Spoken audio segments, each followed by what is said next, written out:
Hello, everybody. I know it probably takes about 4 to 5 seconds before any of you can even hear what I'm saying. So that's why I'm going to entertain you with my lovely velvet voice here on B Radio and Liberty Unleashed with my special guest, Brian Seaman of Liberty Unleashed. Welcome, Brian. Welcome, Neil. Thank you. I don't know if I can do a radio voice like that, but I'll try. You should, though. These voices are like just calming and beautiful. And when you think about it in the long run, it's kind of like how, it's like, I'm afraid I can't do that, Dave. You know what I'm saying? I think Or so, maybe but I don't know if I'm we're going to keep trying, we can't like, painting like happy little trees and happy little mountains and happy little civil rights here on B Radio and Liberty Unleashed. Welcome to our stream today. I just wish my browser would come up so I can say hi to everybody in the chat. That's all I'm waiting for. Yeah, I wish your browser would do that too. You know what I mean? I do. Oh, yeah. So, I guess we have a special episode today. 9/11. Yeah, well, it's 9/11. You didn't give me time to queue up the Family Guy episode when what's her name, Lois, ran for mayor and she wasn't doing good. And then all of a sudden, I guess Brian or something gave her advice, and she went up to the mic, and every time somebody asked a question, they'd be like, "What are you going to do about the economy?" And she'd say 9/11, and everybody'd start cheering. And 9/11 is bad. Yeah. I agree with that. Yeah. So. Oh, man. So, everybody, please make sweet love to the like button. I'm about to go down a very serious topic that is actually one that, honestly, before I even get started on this, like 9/11 was kind of part of the whole story when you and I got started. I don't know that it was, how much of a motivation was 9/11 to you? It wasn't really, I guess in 2008, 2009, when we got started, everything was going around about all the conspiracy theories about 9/11, because obviously it had 7 years passed. Right. And when it happened, I was still a conservative. I still a Republican voter and not a libertarian. So, nobody's perfect. Right, exactly. But I got there. I got the perfect. So now I am. But right. Before I wasn't perfect. Yeah, so after it happened and George Bush talking the tough talk about how he was going to, avenge us, I was cheering for it. As time went on, and obviously started realizing things like, one, we were kind of going after people who had nothing to do with it. The WMD situation in Iraq that wasn't really there. Right. Reading some books about our past and our involvement with basically funding and training these guys. It was us that created them, just like we created ISIS. So, right. As that thing progressed and as I moved towards libertarianism, it didn't play a major part in my move over to libertarianism, other than U.S. foreign policy in general. When I started to hear Ron Paul talk about, we shouldn't be policing the world, we shouldn't be doing all this war and stuff, I was like, yeah, I think this guy's right. He's on to something here. So that's kind of more where I was with. I wasn't, and I never was one of those hardcore 9/11 conspiracy theorists, as it's called. I believe things like the Pearl Harbor, they ignored the warnings and they did that on purpose. Gulf of Tonkin, I believe they purposely let us be attacked there to get us involved. And so my position with 9/11 is a little different than most of the hardcore libertarians out there. Obviously they feel like the buildings were rigged and, explosives were planted and all that. I think it's just as evil, if not more evil, to train those people, fund them, know about the attacks, and let the attacks happen. I don't think, going beyond that does anything extra for anybody. Just the fact that they knew about the attacks were coming and let them happen, to me, is as bad and as sick and disturbing as you can get. Right. And I think that, if you remember, like I always, like the last time we talked about this, how I got started down the rabbit hole was the video Ron Paul Courageously Speaks the Truth, where he's arguing with Rudy Giuliani. And he gets in an argument because Giuliani like made this statement that they attacked us because we are free. And Ron Paul's like, they don't attack us because we're free. They attack us because we bomb their countries. And, and the media immediately called him a 9/11 conspiracy theorist for daring to suggest that. Right. And I'm and because he supported an independent investigation, they further called him a 9/11 conspiracy theorist. But his position on it, which is the same as Congressman Dennis Kucinich, and they worked together on that, was that how is it that you do this and nobody gets fired? Like, nobody lost their job. Like, Ron Paul, I remember him being interviewed about it once. He's like, how is it that all of this goes on and then nobody gets fired? He thinks that if there's any cover up, he's made it clear he doesn't believe that the government itself did it, but somebody had to have been very asleep at the wheel, and he thinks somebody's covering their butt is pretty much what it comes down to. Is that the reason they don't want anybody talking about it is that somebody high profile probably made some big mistakes. Go ahead. Yeah, I mean, I think how you put the government did it is a question of what level involvement they were in. Again, we trained these guys, we funded these guys. So did we do it? When we organized the Revolution March in 2009 for Ron Paul, one of the speakers was Michael Scheuer, and he wrote a book afterwards called, not after the march, but after 9/11, called Marching Towards Hell. And he was in the CIA, and he was actually the head of the bin Laden unit. This is pre 9/11. So this was before bin Laden was an American name and, on the deck of cards as one of the main focus of people to capture. His book, his speech at the Revolution March basically confirmed everything that Ron Paul was saying about American foreign policy, and that we create this, whether we directly said, hey, we got an idea, go bomb these buildings. That's not the point. We gave them every tool they needed to be able to carry stuff out like this. We taught them how to do this kind of terrorism against the Soviet Union. We funded them. So, as Dennis Kucinich and you guys pointed out, and nobody lost their job over this. That's kind of interesting as well. There was definitely people asleep at the wheel, or not asleep at the wheel. They were at the wheel and just turned their head, and people above them said, look, just turn your head. You'll be okay. You'll retire nicely. Everything will be fine. Nobody will know. We got the media on our side. We'll be able to rally the American people. The American people are already dumb and apathetic, so they'll fall for it. They'll be cheering us to go to war with these guys. It'll be great. Right. Yeah, and it was the catalyst of so many other things. And, I think in addition to that, it's the, kind of the beginning of what it was called the Bush Doctrine, the war on terror.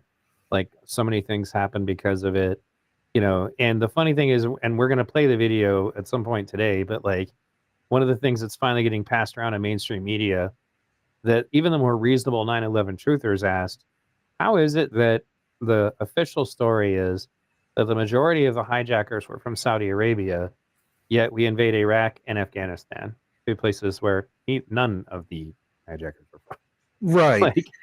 When Ron Paul and everybody was running around saying, Giuliani was running around saying they hate us for our freedom, and that was becoming the thing to say. The news was blasting it. I mean, I knew Republicans who were running around saying the same thing all the time.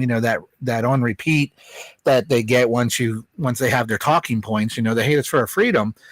And of course, Ron Paul and them are saying, no, they even told us why they did it. They hate us because of our foreign policy, what we're doing. And we've had so much involvement in the world. I mean, in the Middle East, we've helped overthrow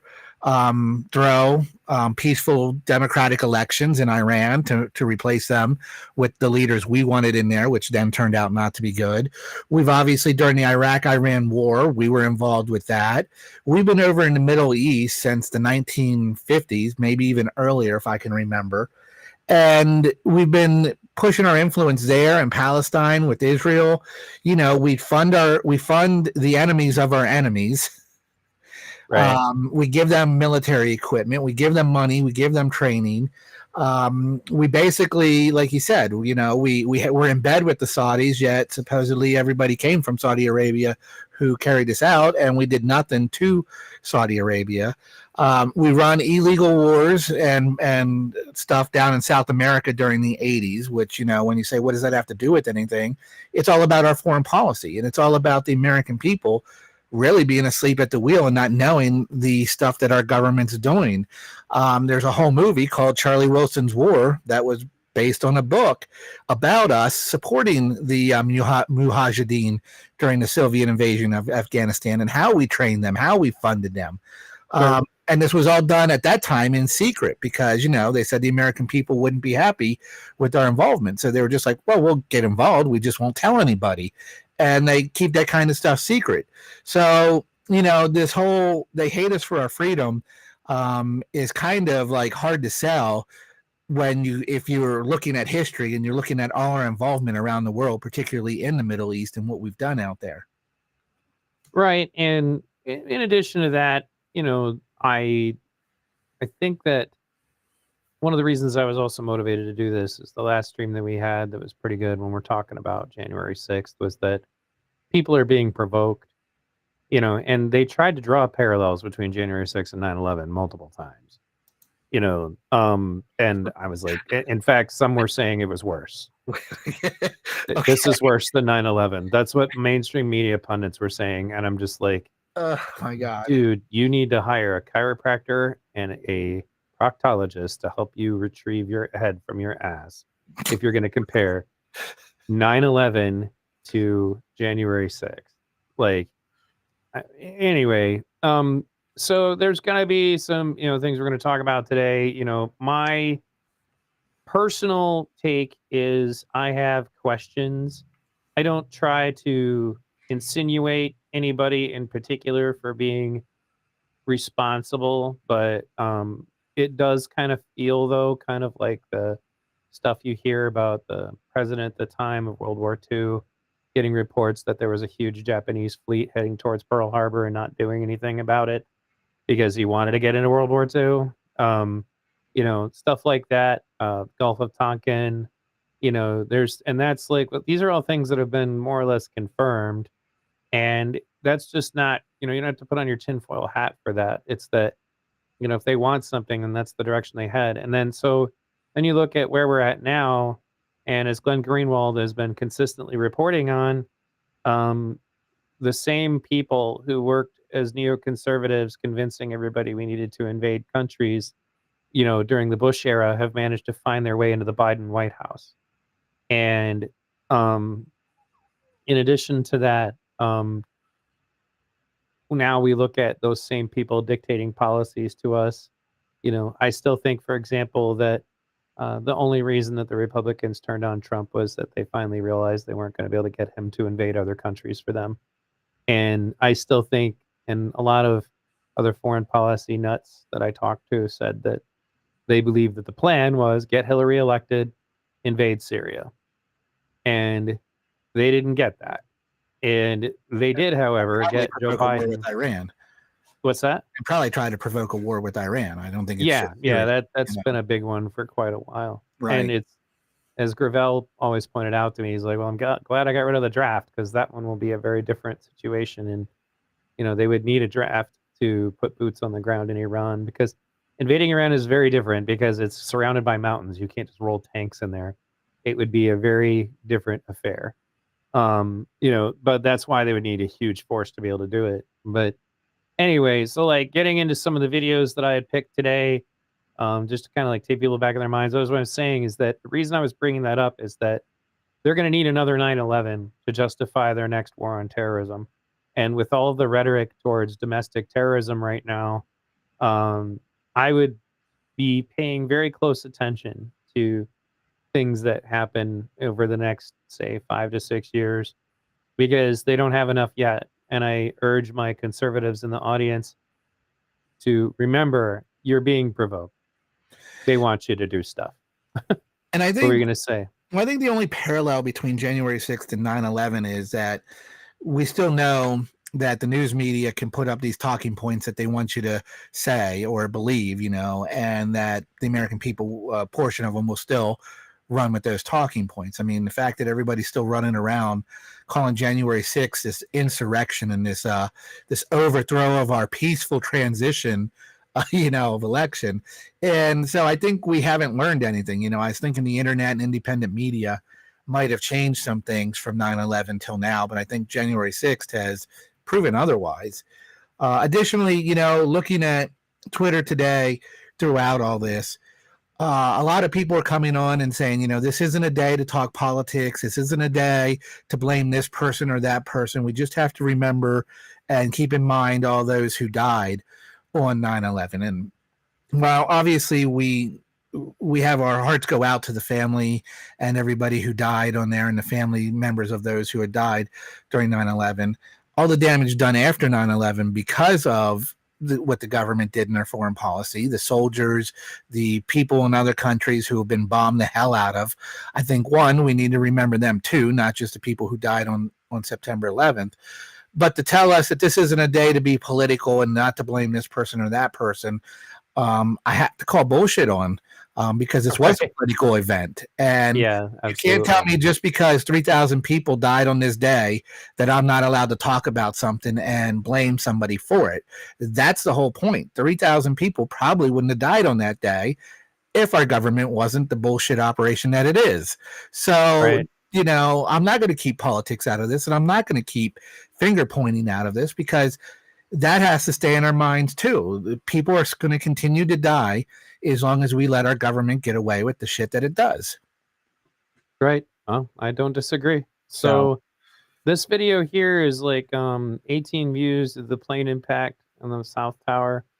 And it's just from random people. And I think it honestly kind of captures things in the raw, of where, what it was like to be there when it happened.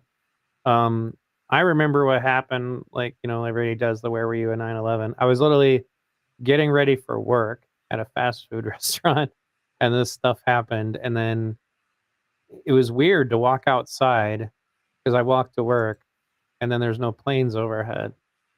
And one of the things that I remember before I walked to work was that there was all these weird things about news reports because stuff gets out and then they never talk about it again. But they reported that two F-16s shot down one of the planes, and then they never talked about it ever again. And that mainstream media clip has never appeared again, but I watched it on the news on that day. But that's general protocol. That's like if something's getting ready to fly into the White House, you got to take it down. And so that was one of the first things that kind of led me to go, something interesting is going on here. And I had a friend at the time who I was living with who had worked in the Air Force and radar, and he literally was angry with me for telling people that I saw that on the news. Like, you shouldn't do that. Like, I was like, what the hell? But that just further made me more skeptical. I was like, so something's up, man. But anyway, so let's go back to this, I guess. So I just saw these clips and some of them were very high quality. So it's easy to forget how long ago this was.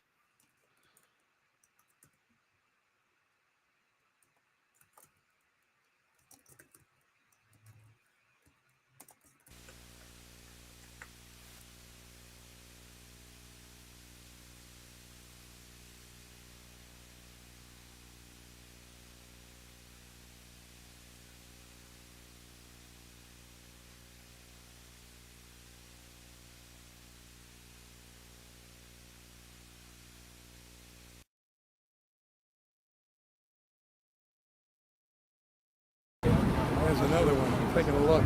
Oh! Oh my God! Oh jeez! Oh my God! My own eye. It just went. It must be a car. Oh my God! Another plane just went in. Another tower. Oh my God. Wow. I'm across the river. Touch. Oh my God! That plane circled me.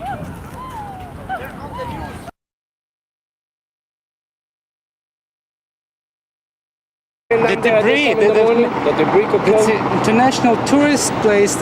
Lots of people. There's not a plane coming down. Holy you see? Shit. What the fuck is wrong with that? Boom! Oh man, what the fuck's going on?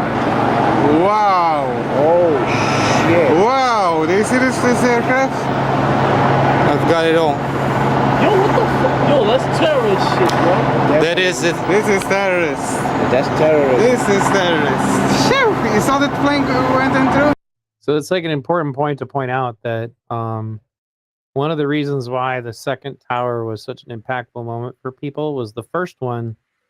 Okay, was that an accident? Like, that's what's going on in your head. Totally possible for something bad to happen. But then when another one hit, it became abundantly clear extremely fast that, okay, no, this isn't an accident. This is an intentional series of events. Did you want to say anything before I hit play? We'll go through this and then I'll comment on that, because it's part of the story of where I was and what I was doing when September 11th happened. And while we're at it, it'd be nice to know everybody who's listening, if they want to get in the chat and tell us where they were at and what they were doing. Oh, yeah, good idea. September 11th happened. That'd be nice to read. Yep, for sure.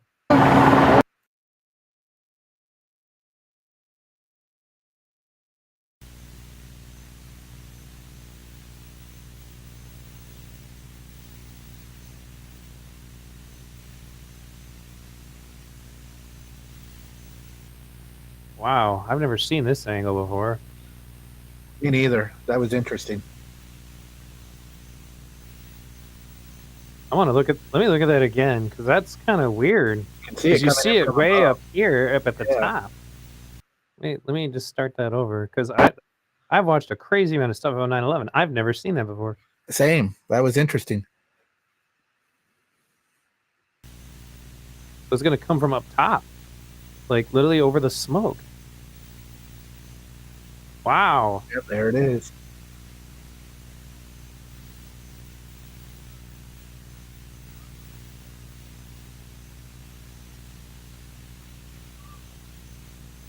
Huh.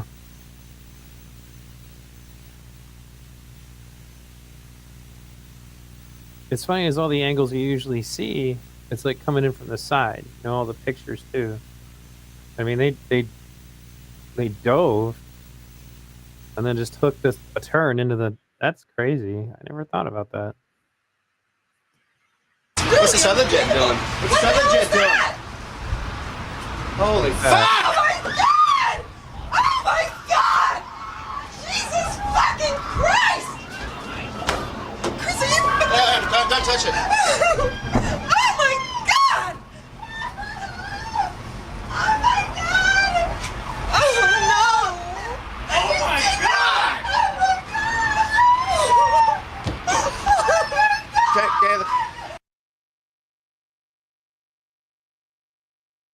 But like in contrast to the one we just watched, dude, that's what's like. That's the one you normally see, right? Like you see the angle from like way over there. And then when we watched that one before, it was like coming from up and then curving in. That's why that was so weird. I've never seen that before.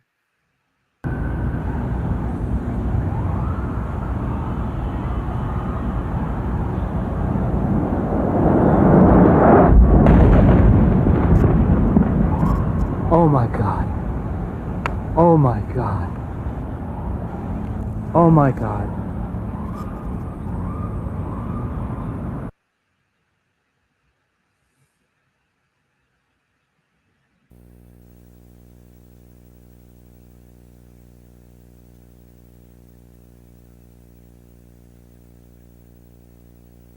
Whoa.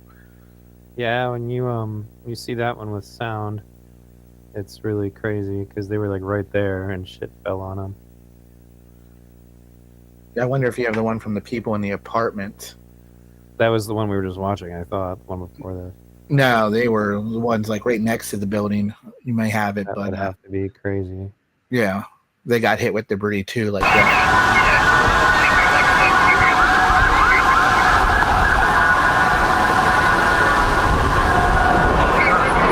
So again, coming in from the side, like that other one was like from way up and around, then bang, like a curveball. But this one. Oh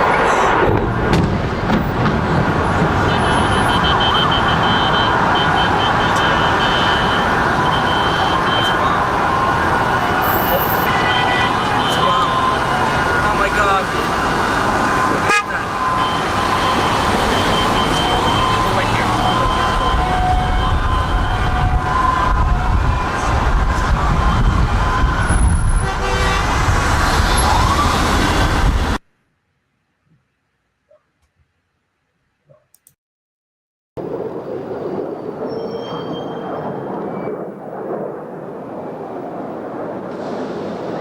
Wow. Holy shit! Holy shit. Right.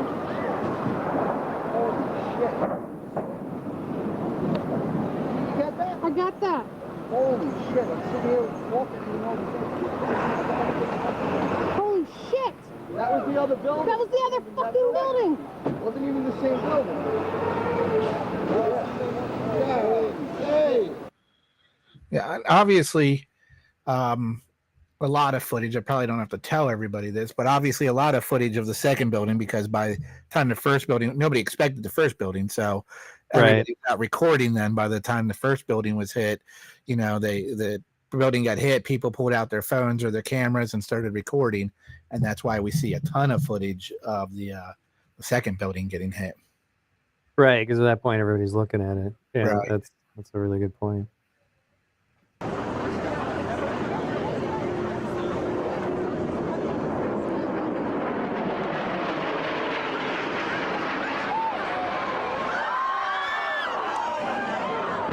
Hear the airplane coming in there. Yeah.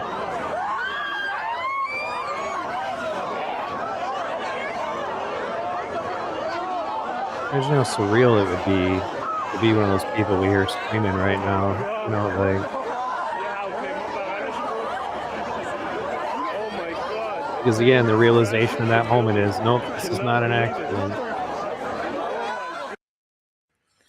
Yeah, that was crazy to hear the airplane overhead before it hit. Yeah, that is pretty messed up.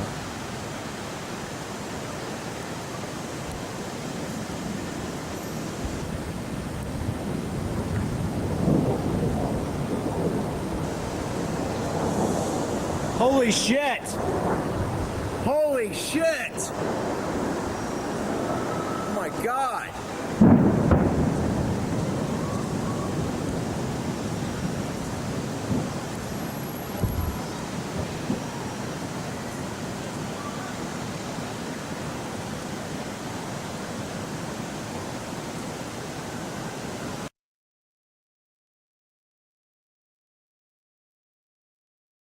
We are simply not close enough right at this point. We are following the smoke in the air right now. There are several boats and watercraft, as we can see, in the river right now. We'll try to get a better vantage point and see what we can see on the ground. It's a little difficult from the air because the buildings kind of shadow the streets, but no doubt a lot of activity on the ground right now. Oh, there it is. Coming from there.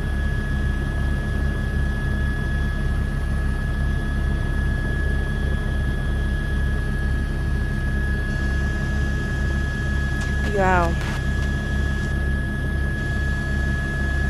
He doesn't even realize what's going on. That apparently does look like it is in the other building at this point. She is really calm. That's kind of creepy. I mean, I'm not like making any accusations. It's just like you're up in an aircraft, and that just happened right in front of you.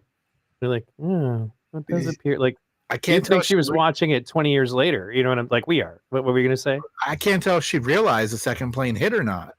Well, that's what she says. It apparently does seem. I'd have been like, apparently. Like, I've been like, whoa, holy crap! Right. How surreal it would be to be in a freaking helicopter that close to something like this when it happens. That's just, whoa.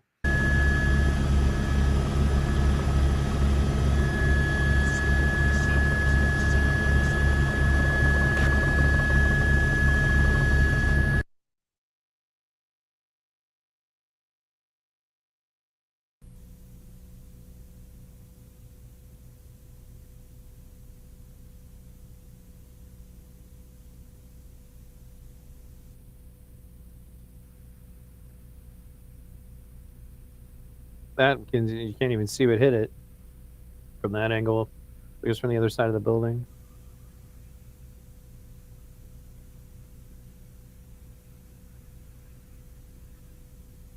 I guess they wanted to edit out all the audio of everybody screaming. Well, if it's an NBC video, you have no idea if they like these ones on the ground though, like the amateur ones. What this one's like. Wow, that's clear as day. Oh wow. Holy shit! Holy shit! That was really clear.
Almost done.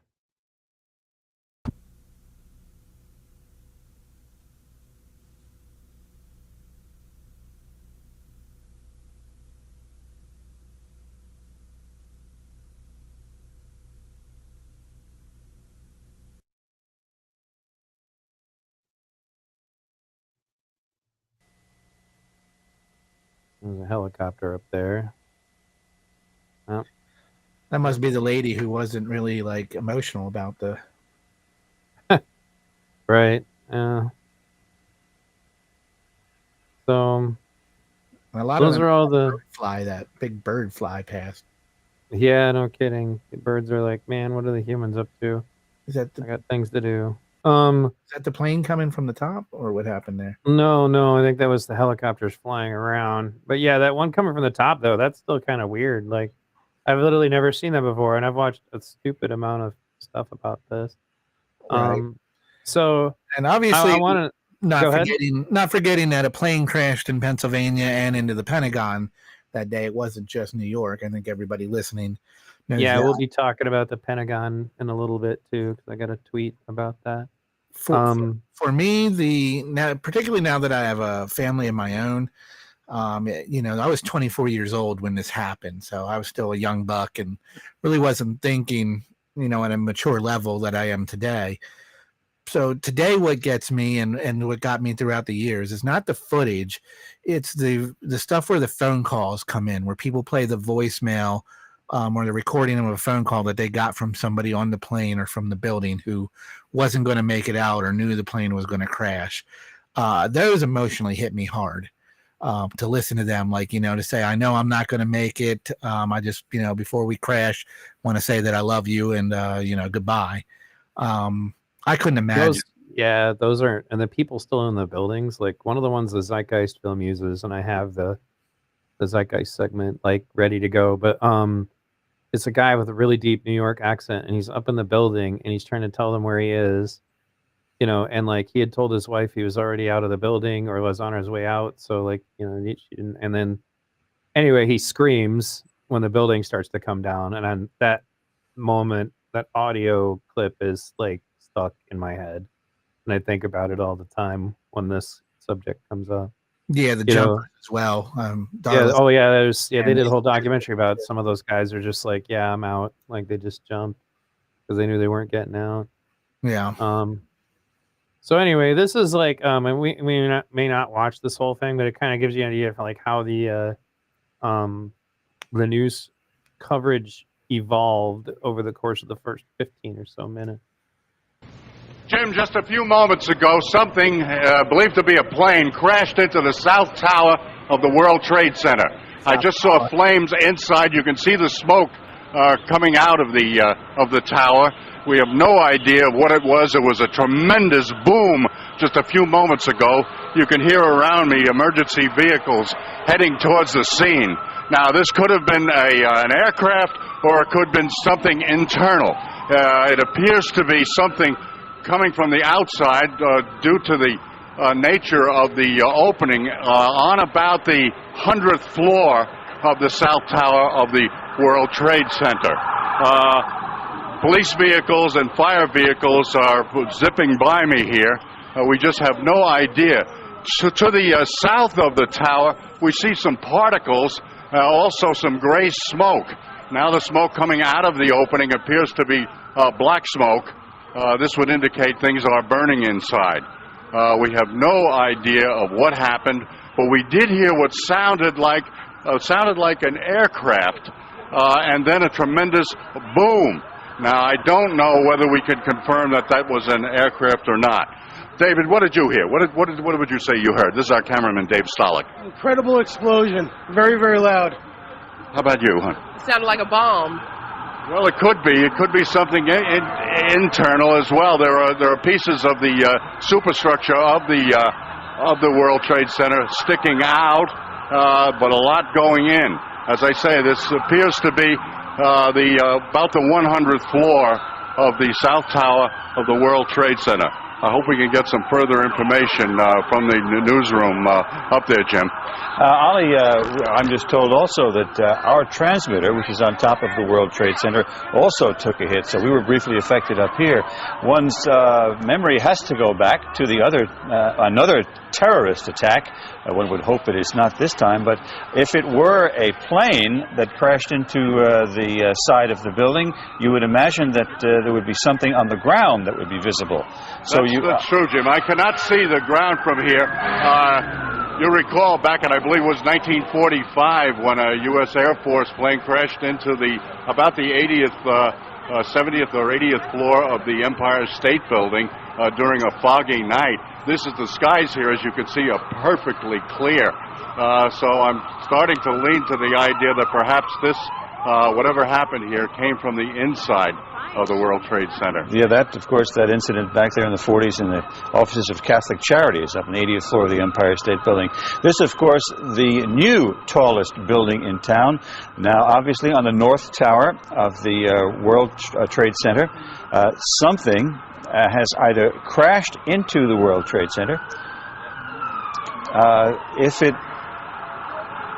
were I'm just told that Metro Traffic is reporting that it was indeed a plane crash. If that's the case, where's the plane? I would ask. I don't see it in that live picture there.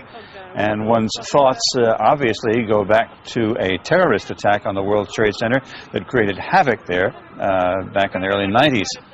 Ollie, any new developments that you Jim, can see from your vantage point? You can see flames now. There is a fire going on at that site.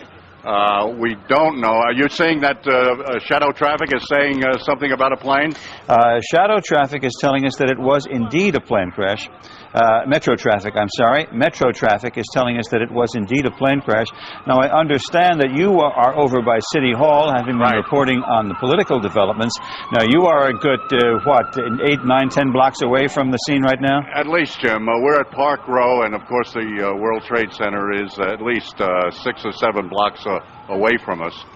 I do see more flame now. Okay, you can see, because we cannot see flame. We see lots of black smoke, but we can't see flame. All right, here's Ollie, if you have a monitor there, I don't know whether you do or not, but there is another picture in which we do see flame. Right. And we see a gaping hole in the exterior of the North Tower of the World Trade Center with smoke. Go ahead. That's the south side of the North Tower of the World Trade Center. If this indeed was an aircraft, this has not been confirmed, it was heading south over Manhattan. And I did hear some kind of a screech or some kind of a wail before a tremendous boom. I first thought it was a plane. Then I looked at what was going on here and saw that perhaps it was internal rather than external, but we'll have to wait for official confirmation on that. Emergency vehicles, as you know, Jim, are really pouring onto the scene. Sure, we can hear them in the background as you're reporting to us. Now, once again, what time was it, if you can recall, Ollie, when this took place? We were right into the commercial break, and it was about a minute and a half before we came on, Jim, so work it out. All right, Ollie. Now, I'm told by the control room that we're obviously trying to talk to people in that neighborhood who have been a little closer to it than you are, Ollie. Do we have any people to talk to? Sure, we've got some people here walking away. Excuse me, sir. Did you see what happened? All right, go ahead. Yeah, I saw something. It's something like bombing. Did you see anything hit the building, or did it come from the building? That's the bomb. I think so. That's the something bomb. Hit the building? Yeah. All right, thank you. All right, we got some other people. They're all rushing away from the site. Don't blame him, especially that fellow with a little girl in his arms. Did you see what happened, sir?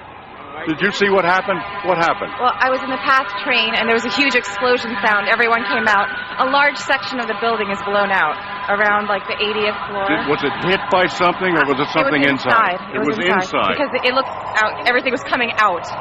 All the windows were coming out. All the papers were coming out. What is on the sidewalk? I didn't see anything. So they're talking about stuff coming from inside and going out, which is there's all kinds of weird conversation about that, and the Zeitgeist film goes over it too. That there were people who were in the building that said that there was an explosion down at the bottom, like in the lobby area. So we'll get into that later, I'm sure. It's just you got to like filter through these because she's definitely saying that the plane hit it. We all know a plane hit it. There is footage of it of the first plane. Nowhere near as much, but like still. Did you have a comment before I go on? No, but it in recollection, watching the news like this, it definitely seems like it gives the lead in for the what was that video that came out afterwards, Fahrenheit 9/11 or whatever, the big video. Fahrenheit. Well, there was Loose Change. Loose Change made by those kids. Yeah. Fahrenheit 9/11 goes over how like Bush was literally sitting in a classroom when they walked up and told him what had happened, and he didn't do anything. Right. He didn't go anywhere. Yeah, these initial news reports right now, because the second plane didn't hit, kind of makes me feel like this is where things like Loose Change got their idea to start at, and the conspiracy started with it. Right, and it is really surreal, like going back and watching these, just to kind of get an idea, but also like just how a story evolves. Like this was a different age. Like it was like people kind of had cameras, but nowhere near as many as they do now. Like it always makes me think, for example, about how the Kyle Rittenhouse incident would have went down if people didn't all have a video camera everywhere they went. That trial would have went very differently for sure. Even with the video cameras, you still can't get people to see it the way it really went down. Yeah, that's a fair point. Well, no surprise when any other event happens that way. Right. Well, let's keep going. Were there any people hurt, do you know? I just ran, and everyone in the pass train just ran. I don't know if anyone was hurt, but I assume they were because the windows were all blown out. All right, thank you. Ollie, you would have to assume a very, very terrible situation if that indeed is the case, because I'm sure there were people up there. See, I'm trying to remember how long it takes before the next one comes in, because if they're going to sit here with this feed, it's just going to come right in and go bang right there in front of them. I can think in any second now that should be happening because I know that they weren't too far away, but I couldn't remember how long. In that there were people up there in that World Trade Center. Now we have lost again. Our transmitter is on top of the World Trade Center, so we apparently have consequently lost contact with Dick Oliver. But we are on the phone with an eyewitness. Rosa, can you hear me? Is Rosa there? Hello? Rosa? Yes. This is Jim Ryan here in the studio. Hi. What is your last name, please? Cardona Rivera. Oh, Cardona. Rosa Cardona Rivera, tell us what you saw and heard, if you would, please. Okay, I'm at 99 Hudson Street. I was standing outside, actually, at the side of the building smoking a cigarette. And I hear a plane, and I don't usually see planes in this area. Then all of a sudden I saw it go right into the World Trade Center. To the building. So right you saw a plane crash into the side of the World Trade Center. Yes, sir. And I'm like on the 14th floor, so I was just like looking out, because there's like a fire, something like fire staircase or something, just like a little balcony. And I saw it go right into the building, and I was like, oh my God, And and it was a big plane. It wasn't, a little plane. It was fairly big. What's up? So at 8:46 a.m. Eastern Time, Flight 11 crashes into the World Trade Center, the North Tower. Okay, so cool. This looks like it's 8:56. At this moment, we paused it. Yeah. So you said it hits it when? I'm sorry? Let me go back up there for you. 8:46. And at 9:03, Flight 175 crashes into the South Tower. Okay, so any minute now. Yeah. Spoiler alert. Yeah.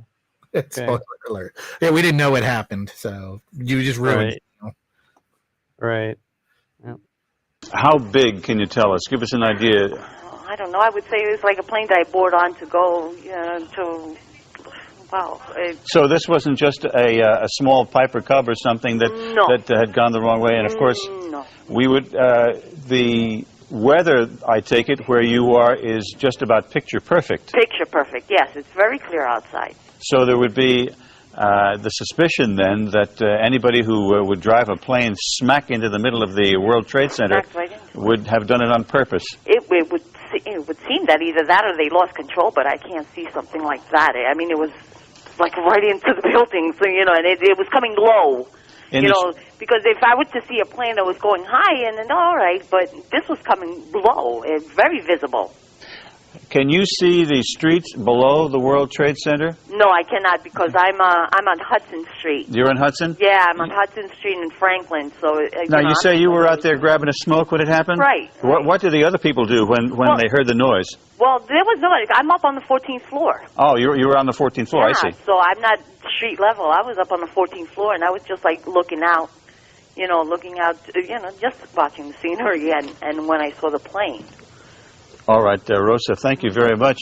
Talking with eyewitness Rosa Cardona Rivera on the 14th floor of a building very close to the World Trade Center in Lower Manhattan. And once again, Dick Oliver was on the scene down at City Hall reporting to us. However, our transmitter is located on top of the World Trade Center building, so that apparently caused our picture from that remote to just go out on us. But once again, yes? I was just saying, I can imagine what the people there must be going through, given what happened there a decade ago. Yes, Dave? Well, a couple of things. Number one, if it indeed was a plane, the FAA or the control towers at one of the three major airports should have record of what's in the area. Sometimes they do vector planes around the southern tip of Manhattan.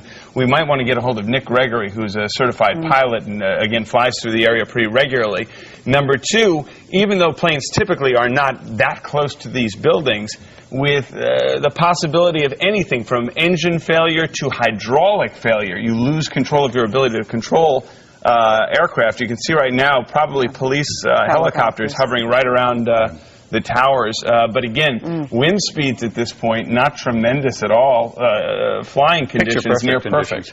And of course, they would have to, under ordinary circumstances, have filed some sort of a flight plan. If it were a plane that, and it apparently, according to the lady we spoke to, eyewitness just a few moments ago, she did see a plane go in there.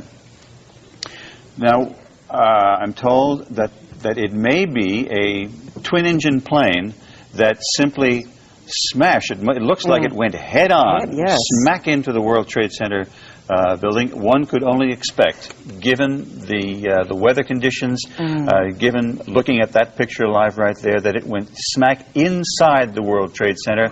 And if that is the case, I'm afraid we've got a tragedy on our hands. We've got something coming across the wire here, James, but actually it's nothing more than what you've already been reporting. Witnesses report hearing a huge explosion. Yeah, well, we're looking at, there's no doubt there was a huge explosion and fire. Lots of black smoke coming from that building. Black smoke, again, would indicate that the fire is nowhere near under control. I expect they have sprinkler systems in there. Jim?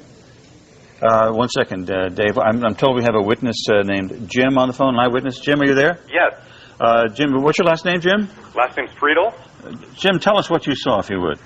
Well, I was looking out the window, and normally you'll see planes kind of flying low over the Hudson, but this is a large plane. It's something like a 727, and it was banking, and the only reason I kind of looked at it is because I thought it was rather low. Banking very hard, and then it just drove right through the World Trade Center tower. What's your vantage point there, Jim? I am actually across the Hudson in Hoboken, but I have a clear view right at the World Trade Towers. Now, it did seem to you that it was done on purpose? You know, I don't know if I can say that, but it was a very odd type of turn. It was headed directly at the building. So 3 minutes and counting. Whether that was on purpose or not, I can't tell. I don't know if he was trying to avoid or they were headed for it. Describe that turn for us, would you? Was it particularly heavily banked? It was pretty heavily banked. Maybe 45 degrees. Again, hard to tell. It was kind of unremarkable because you do see planes fly through here. It was a large plane, like a 727, and that's the only reason I kept looking, and then it went right into the building. I just thought it was going to follow the river and keep on going, but it didn't. Now, after the plane struck the building, from your vantage point, it apparently went directly inside. That's correct. And if that's the case, my goodness. Yeah, actually, as the impact occurred, you could see debris flying out the other side. So it apparently went right through the. We're looking at a live picture of the building right now, Jim. And I wonder if this video. What would you say that was? The video is only 15 minutes long. I wonder if it's even going to show the second impact. If it's not, then we can basically be done. But one of the things that's interesting looking at this is that it reminds me of when we were covering the Daryl Brooks stuff for my channel, and this guy calls in to say it was a black guy with dreadlocks. You know, this is for the Waukesha Christmas Parade massacre. And then he didn't realize he was on live television at the time. So he was literally being broadcast. He's like, you realize we're on live right now? He's like, oh, really? You know? But let's see, does it? I don't know. Okay, looks like, oh, it looks like it's going to end right there. So looks go like ahead it and shoots the second one hit. Yep, it shows it, and then the video like ends. So we'll just go watch that. As you look at the picture from our chopper now arriving at the scene, Jim Friedel in Hoboken said it appeared to bank sharply and smash directly, perhaps purposefully, into. Oh my goodness! Oh God! There's another one. Oh my goodness! There's another one. This seems to be on purpose. Oh my goodness! Now it's obvious, I think, that there's a second plane just crashed into the World Trade Center. Man, I wish they had kept that going. Those when things were getting interesting as far as like getting people's reactions. Yeah, right. But you know, so but again, it's interesting to watch as like they're all surmising, like they're trying to come up with some kind of like theory, and then at that point all of the ideas about it being an accident just fly out the window. Right. Yeah. So yeah, I remember I lived in Albuquerque at the time, and I actually sold. We were retailers for Dish Network and DirecTV, so we sold the satellite systems and installed them. And I was just getting out of bed, and my phone rang, and it was my friend / office manager, and he said, you know, turn on the TV. I was like, you know, why, James? Why are you calling me this early? He said, just turn on the TV. And I said, why? And he said, a plane hit the Twin Towers in New York. And I was like, okay, it's a big building. I'm sure planes hit it all the time. I probably said something like that, like planes hit it all the time. And he goes, no, I don't think this is it. And I went and turned on the TV. We have demo boxes when you're a reseller, so we get all the channels. We even had the foreign channels like Al Jazeera, Al Jazeera, not American Al Jazeera. And so I turned on the TV, and I have him on the phone, and literally as I get the TV on and we're talking, we're both like, holy shit, a second one just hit the building. And at that point, we both started saying the same thing, like, this isn't no accident anymore. This is a terrorist attack. So, you know, without the news saying we think this is a terrorist attack, we were both like, there's no way two planes are an accident. And, you know, the decision, we had debates on whether we were going to open the store that day or stay home. They were, of course, telling everybody, you know, because of the other planes going down at that point, you know, to stay home. They don't know where else or what else is going to happen. We did open our store that day, and because of the way New Mexico is and how it, you know, there's a lot of non-city area. It happened to be one of our busiest phone call days of everybody wanting to get a satellite system so they could get the news and find out what was going on. So, and rather than, we were sitting there all day in front of our TVs, our showroom models, watching the news, answering phone calls. And of course, everybody wanted an update as they were calling in. And, you know, in terms of selling satellite systems, it was one of our easiest days to make a sale. People were like, I don't care, just get out and install it as soon as possible. So, you know, we were scheduling them as quick as possible to go out and install them. But yeah, I got woken up out of bed to somebody telling me a plane hit the Twin Towers, and I was brushing it off because I was like, yeah, it's a big building, you know, plane's going to hit it. It happens. And then, of course, you know, get the news on and the second one hits, and that's when we realized that it wasn't just an accident. So Mountain Goddess, she's a regular in my Discord. She says the weird thing is they didn't televise the Pentagon too much. And we're going to get into that because, like, I just pulled up another clip, and I don't know if the second one is legit, but the first one that was released of the quote-unquote plane hitting the Pentagon was always kind of sus. And so this other one that just got disseminated on Twitter, again, who knows if it's real or not, kind of matches the other one, and it definitely doesn't look like a plane. But we'll get into that a little later. Did you have another comment before I go forward? Well, I posted a Gripper Crapper's comment about the 9/11 truthers having closed mind. As I said earlier, I never got into the 9/11 truth movement. I guess that makes me somewhat of a bad libertarian because that seems to be one of like libertarians 101. Like, did you know that there's a caucus in the party? That's Right. what they're all about. Yeah. And when we were organizing events for Ron Paul would not come and do one of our events if we were going to make it a 9/11 a truther event. So we had, particularly for Paul Festival, a lot of, and even Revolution March, we had a lot of infighting on the board of directors about speakers and making it a 9/11 event because, of course, many libertarians wanted to do that. And Ron Paul himself would not come and speak at our event if it was going to be portrayed as a 9/11 truther event. He wanted to distance himself from that. Whether he believed that what the truthers believed or not, you can see why running a campaign and the truthers being this fringe group by the media, why he'd want to distance himself. But as Gripper said, I always felt like, I never dove into 9/11 as a libertarian like many others have.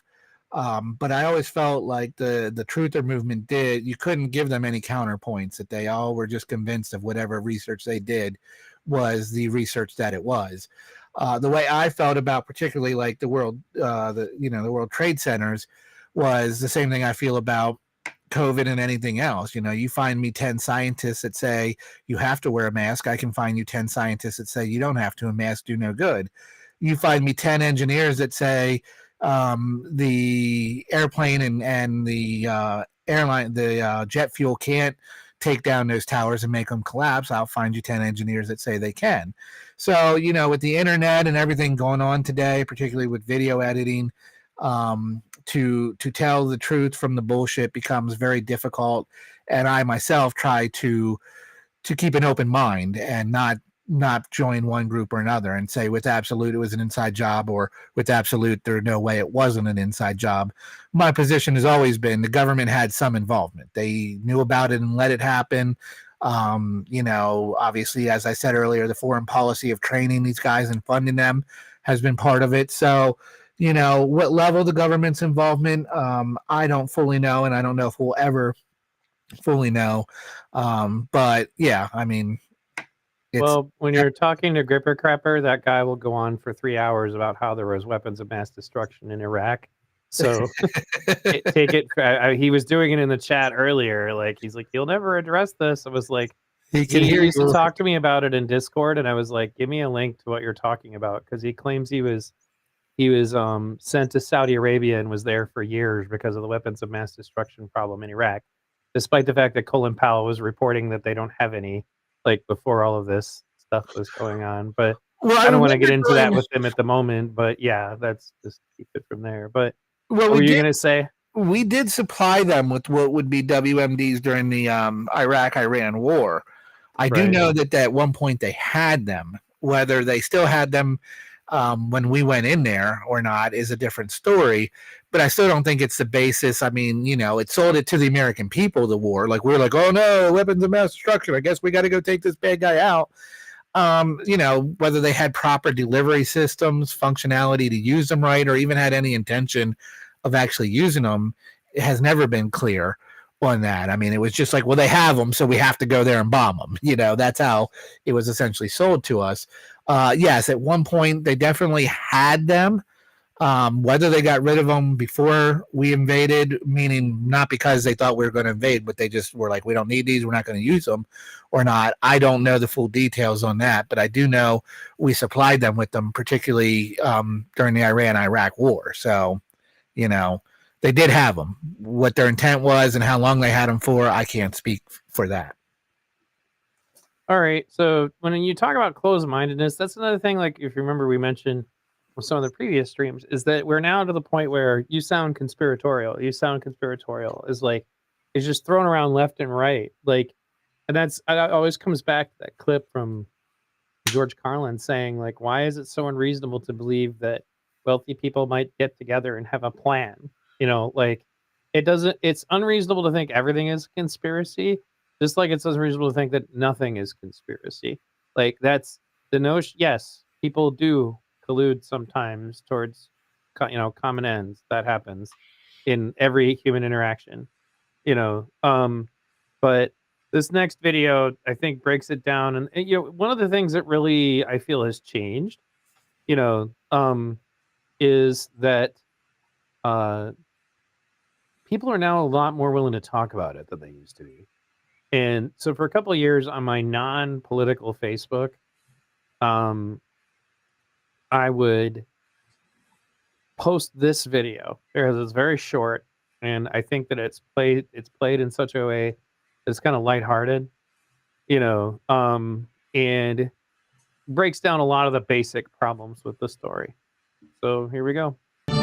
On the morning of September 11th, 2001, 19 men armed with box cutters, directed by a man on dialysis in a cave fortress halfway around the world, using a satellite phone and a laptop, directed the most sophisticated penetration of the most heavily defended airspace in the world, overpowering the passengers and the military combat-trained pilots on 4 commercial aircraft before flying those planes wildly off course for over an hour without being molested by a single fighter interceptor. These 19 hijackers, devout religious fundamentalists who like to drink alcohol, snort cocaine, and live with pink-haired strippers, managed to knock down 3 buildings with 2 planes in New York. While in Washington, a pilot who couldn't handle a single-engine Cessna was able to fly a 757 in an 8,000-foot descending 270-degree corkscrew turn to come exactly level with the ground, hitting the Pentagon and the Budget Analyst Office, where DoD staffers were working on the mystery of the $2.3 trillion that Defense Secretary Donald Rumsfeld had announced missing from the Pentagon's coffers in a press conference the day before, on September 10th, 2001. Luckily, the news anchors knew who did it within minutes. Osama bin Laden. The pundits knew within hours. Osama bin Laden. The administration knew within the day. Terrorists who committed these acts and those who harbor them. And the evidence literally fell into the FBI's lap. That a hijacker's passport was found blocks from the World Trade Center crash site, if you can believe that. But for some reason, a bunch of crazy conspiracy theorists demanded an investigation into the greatest attack on American soil in history. That investigation was delayed, underfunded, set up to fail, a conflict of interest, and a cover-up from start to finish. It was based on testimony extracted through torture, the records of which were destroyed. It failed to mention the existence of WTC-7, Able Danger, P-TECH, Sibel Edmonds, OBL and the CIA, and the drills of hijacked aircraft being flown into buildings that were being simulated at the precise same time that those events were actually happening. It was lied to by the Pentagon, the CIA, the Bush administration, and as for Bush and Cheney, well, no one knows what they told it because they testified in secret, off the record, not under oath, and behind closed doors. It didn't bother to look at who funded the attacks because that question is ultimately of little practical significance. Still, the 9/11 Commission did brilliantly, answering all of the questions the public had, except most of the victims' family members' questions, and pinned blame on all the people responsible, although no one so much as lost their job, determining the attacks were failure of imagination. Because Nobody in our government, at least, and I don't think the prior government that could envision flying airplanes into buildings. Except the Pentagon, FEMA, NORAD, and the NRO. The DIA destroyed 2.5 terabytes of data on Able Danger, but that's okay because it probably wasn't important. The SEC destroyed their records on the investigation into the insider trading before the attacks, but that's okay because destroying the records of the largest investigation in SEC history is just part of routine record keeping. NIST has classified the data that they used for their model of WTC-7's collapse, but that's okay because knowing how they made their model of the collapse would jeopardize public safety. The FBI has argued that all material related to their investigation of 9/11 should be kept secret from the public, but that's okay because the FBI probably has nothing to hide. This man never existed, nor is anything he had to say worthy of your attention, and if you say otherwise, you are a paranoid conspiracy theorist and deserve to be shunned by all of humanity. Likewise him, and her. And her, and her, and him. Osama bin Laden lived in a cave fortress in the hills of Afghanistan, but somehow got away. Then he was hiding out in Tora Bora, but somehow got away. Then he lived in Abbottabad for years, taunting the most comprehensive intelligence dragnet employing the most sophisticated technology in the history of the world for a decade, releasing video after video with complete impunity and getting younger and younger as he did so, before finally being found in a daring SEAL team raid which wasn't recorded on video, in which he didn't resist or use his wife as a human shield, and in which these crack special forces operatives panicked and killed this unarmed man, supposedly the best source of intelligence about those dastardly terrorists on the entire planet. Then they dumped his body in the ocean before telling anyone about it. Then a couple dozen of that team's members died in a helicopter crash in Afghanistan. This is the story of 9/11, brought to you by the media which told you the hard truths about His head could be seen to move violently forward. And They took the babies out of the incubators. And mobile production facilities. And the rescue of Jessica Lynch. If you have any questions about this story, you are a batshit paranoid tinfoil dog-abusing baby hater and will be reviled by everyone. If you love your country and or freedom, happiness, rainbows, rock and roll, puppy dogs, apple pie, and your grandma, you will never ever express doubts about any part of this story to anyone. Ever. This has been a public service announcement by the Friends of the FBI, CIA, NSA, DIA, SEC, NSM, White House, NIST, and the 9/11 Commission. Because ignorance is strength.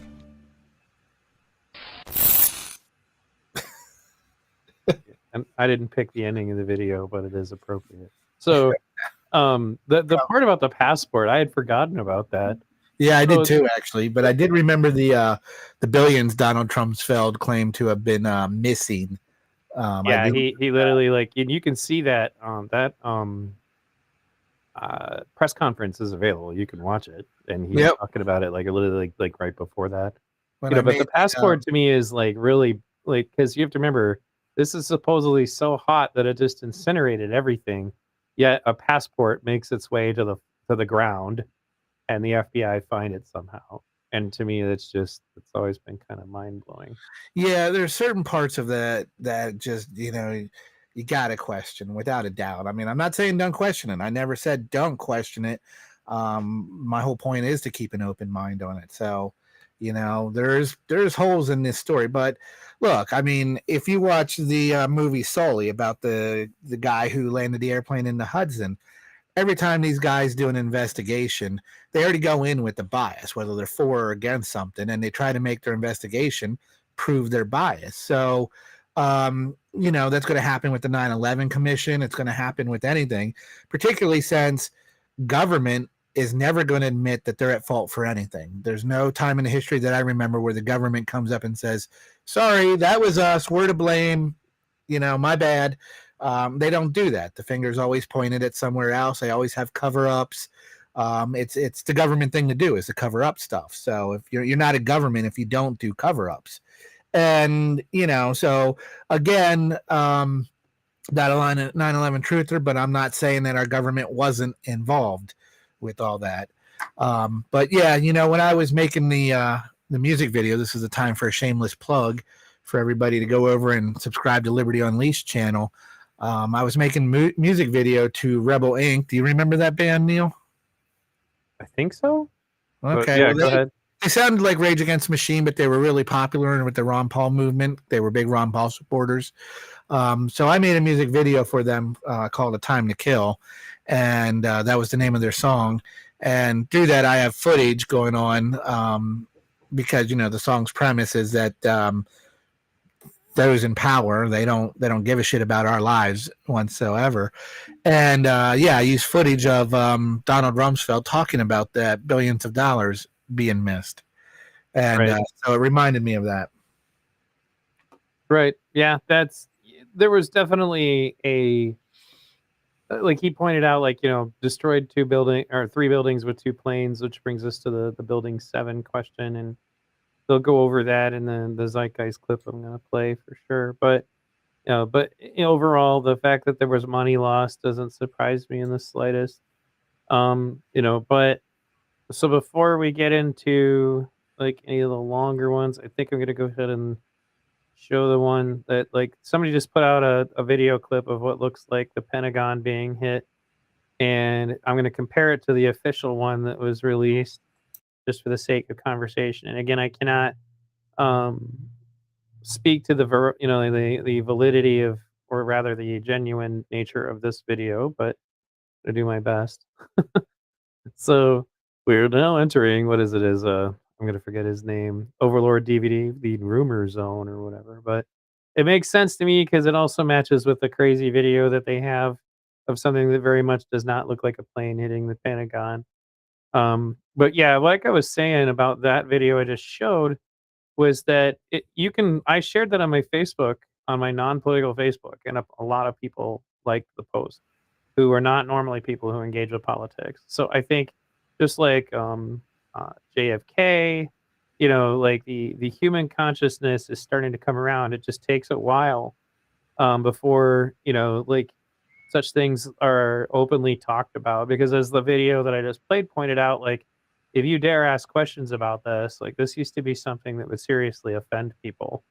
Like, you couldn't even talk about it. So, well, yeah, there was like a division of people who defended the official government narrative and those who questioned the 9/11 and were the 9/11 truthers. And yeah, there was a lot of online arguing and fighting over it. Some face to face arguing and fighting over it. Somebody finally found. go ahead, keep talking. Well, no, go ahead. I'm that just was putting it up while we talk. Yeah. But so yeah, it's always been a big emotional thing. But I think it's changed over the years. I think more people are leaning towards our government is suspicious. So this was the clip I just saw today that actually inspired me to do this stream. But I mean, what you're looking at there is supposed to be a plane hitting the Pentagon. And this would have been one of the video angles from one of the buildings that was seized by the FBI that they never released to the public. Whether or not this is legitimate or not, I don't know. But if you compare it to the one that is considered to be legitimate, that's a little further down. Let's see. After I go past, there it is. So here's the one that is considered to be legitimate, and this one was released by the FBI. But like, it takes a little bit to get to it, but you're gonna see it streak in right here. And it definitely doesn't look like an airplane. And it's over very quickly, and again, there's no parts. Like the loose change kids, there it comes right there. Bang, like, I can play it again. But it's gonna come in streaking in like that, and then that's supposed to be an airplane. And again, this is the clip that they shared with everybody because people were demanding to see video of this, and they seized a whole bunch of video that was taken from other angles of this, and when I look at, go ahead. I mean, knowing a little bit I know about filming and videos, a CCT camera, TV camera capturing a plane moving that fast and that short of time, you're talking about frames per second here, and I'm pretty sure the CCTV camera is not going to be able to capture it that well as compared to somebody zoomed out more with the better camera. I mean, when you look at this frame and how quick it comes into view and the type of camera that's recording it, yes, a plane moving that fast is going to look like a blur, but so would a missile. To distinguish between the two, I think, would be relatively hard. Right. And, I mean, it wouldn't take much to go ahead and fake this, so I don't know where this is coming from. I asked in the Twitter feed where he got it from, but I never heard anything. But when you play that next to the other one, this still looks like the object that was in the previous one. And at that point, kind of makes me go, and then they discuss the fact that when you look at the hole, it's just a big round hole. There's no like lines on the side of the building where the wings would be. There's no, they didn't find any intact engines or anything like that. And that's the point where I try not to sound like I know what I'm talking about or be an engineer. I mean, I think a lot of the 9/11 truthers use that as their argument, as if they know what it would look like if a 737 or 47 hit the side of a building, like, which is common knowledge, there'd be this and that. And I don't think that's the case. We haven't really had it happen too much in our history. Not to say that they're wrong. I mean, it could be very well right, but that's where I don't try to act like an expert. Oh, yeah. And as I said, I just got I know what it looks like when a plane hits the side of a building, and you would have this. The biggest question that I have is exactly that. The pilot that the government claims that he could barely fly a Cessna. I remember that. I remember that he, even the official narrative was he was not that good of a pilot. So to steer that kind of plane, to fly it that low off the ground and smack into the building like that, and if you can barely fly a Cessna, I took 2 flight lessons in a Cessna. That was the height of my flying before I didn't pay for any more lessons. And I got to tell you, that was intimidating enough, let alone trying to, I would never even think about getting in a commercial jet like a 737 or 47 and try to know how to fly that and aim it at something. So, you know, if I was going to question anything, it would be the narrative about the pilot being able to maneuver that kind of plane to fly it that low off of ground and not crash it before he hit the building. That would be what I would question. The hole in the building and the way a plane would hit it and what kind of hole it would make. I don't know what the Pentagon was built out of compared to like a house or, you know, a normal bank building. So, you know, I would assume that they have more construction, more reinforced walls for the Pentagon than they would a normal office building, which might play into what happens, you know, the plane shatter in pieces rather than pierce through it. But again, it is still questionable. I wouldn't deny that. Right. So as a regular for my show says, you know, isn't this just America bad? It must be nice to be Stitch, always skeptical except for the system.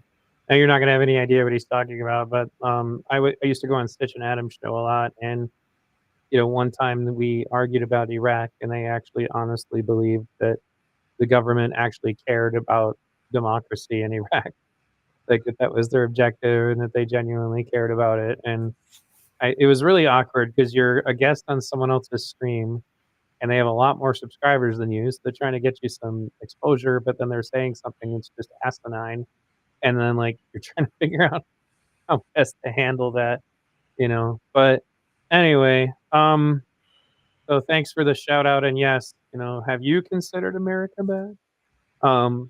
As I looked at that, and you guys want to see my reply to what they said to me about it, I still have a video about that. Actually, Good Logic played it, but Stitch and Adam won't play it. And I think it's largely because I have all the documents from the Project for the New American Century trying to tell them to invade Iraq and who was involved with it. But anyway. Well, I mean, anybody who thinks that Americans' foreign policy is really one of doing the right thing and trying to spread democracy. I know people that think that way, and I think that that's as foolish as ever. What is that saying that they have? Like going to war for peace is like screwing for virginity. Right. Yeah. You know? Yeah. Sure. Yeah, exactly.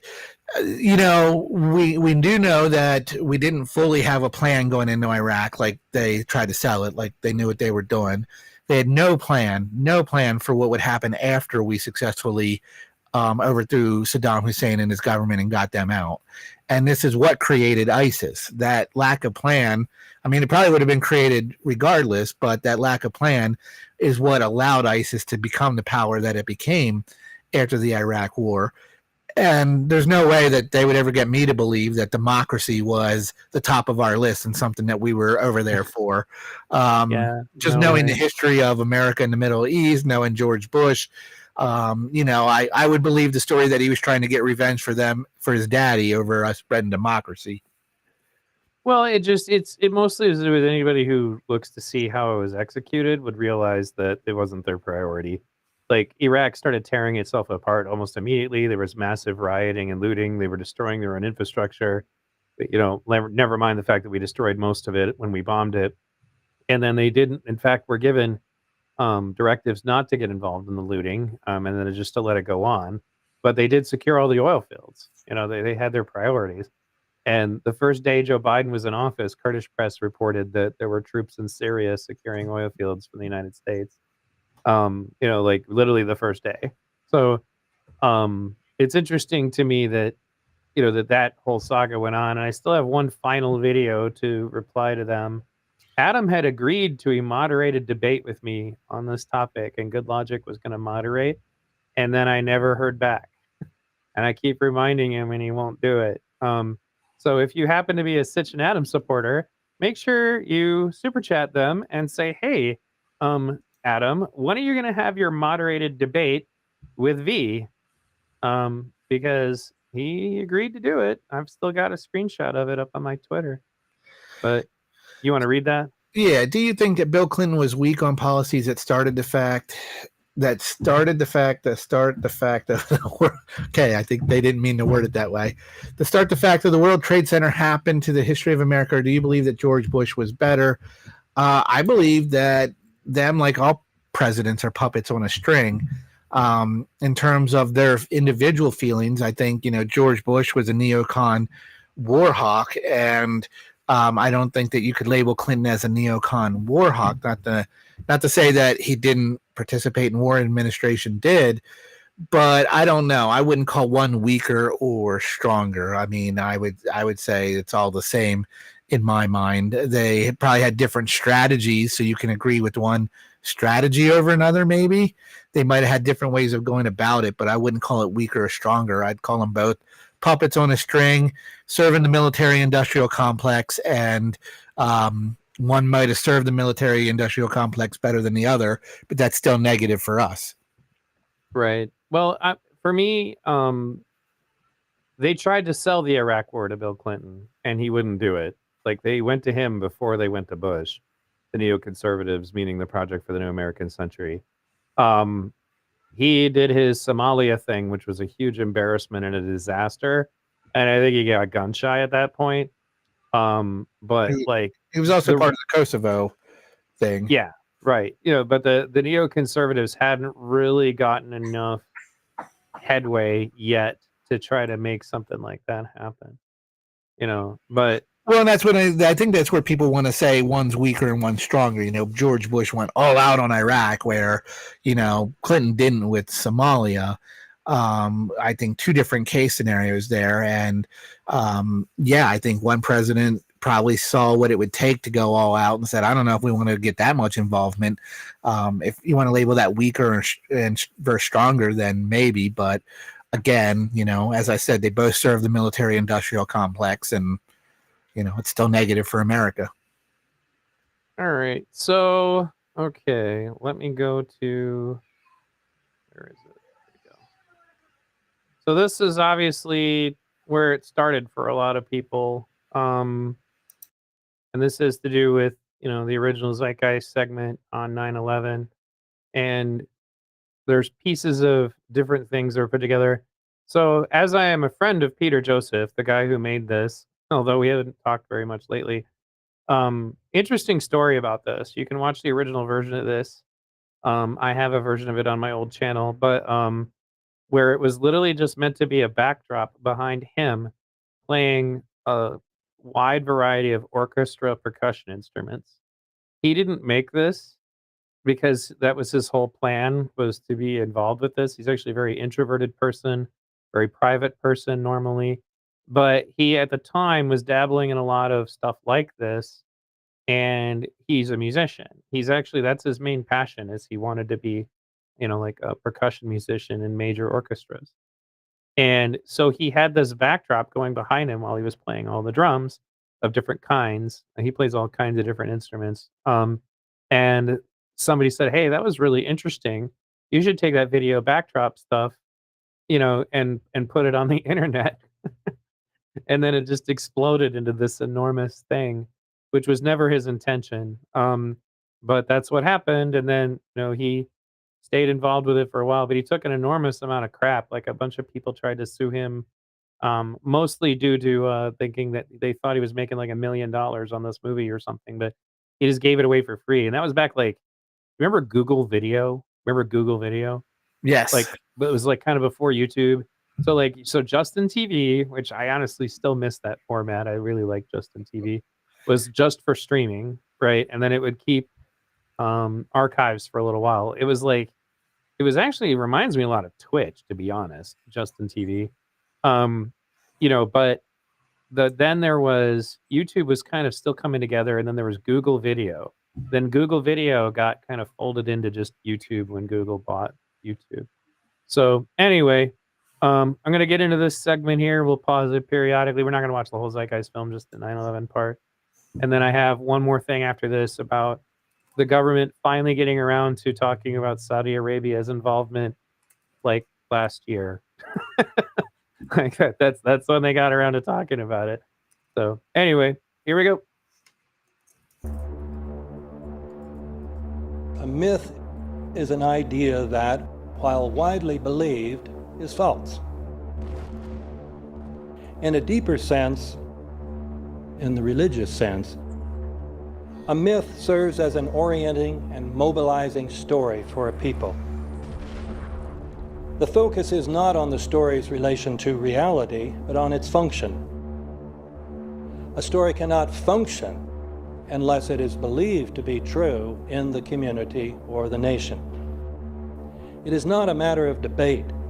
If some people have the bad taste to raise the question of the truth of the sacred story, the keepers of the faith do not enter into debate with them. They ignore them or denounce them as blasphemers.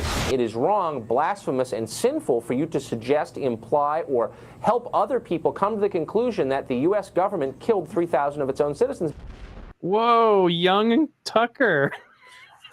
Did Right? you see his hair, bro? Oh my God. Do you remember that he was a Ron Paul guy for about 10 minutes? Yes. There's a clip of him going, his polling right now is very low, but that'll rise. And I was like, oh, that's interesting.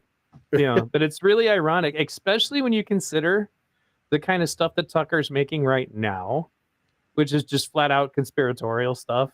Like that's, I mean, a lot of it is. Yeah. You know, it's mind blowing. Claire thing.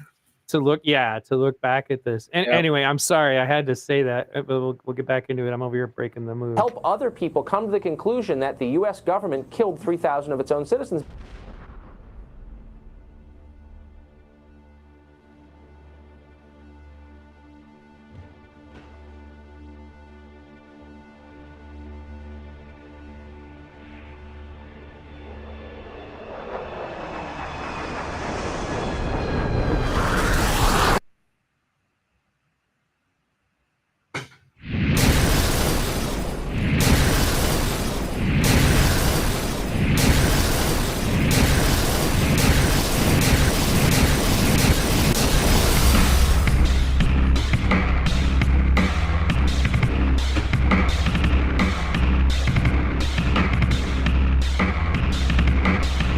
As if a demolition team set off when you see the old demolitions of these old buildings. It looks like one of those scenes of an old building being purposely dynamited and blown up. Anybody who's ever watched a building being demolished on purpose knows that if you're going to do this, you have to get at the under-infrastructure of a building and bring it down. The way the structure is collapsing, this was the result of something that was planned. It's not accidental that the first tower just happened to collapse and then the second tower just happened to collapse in exactly the same way.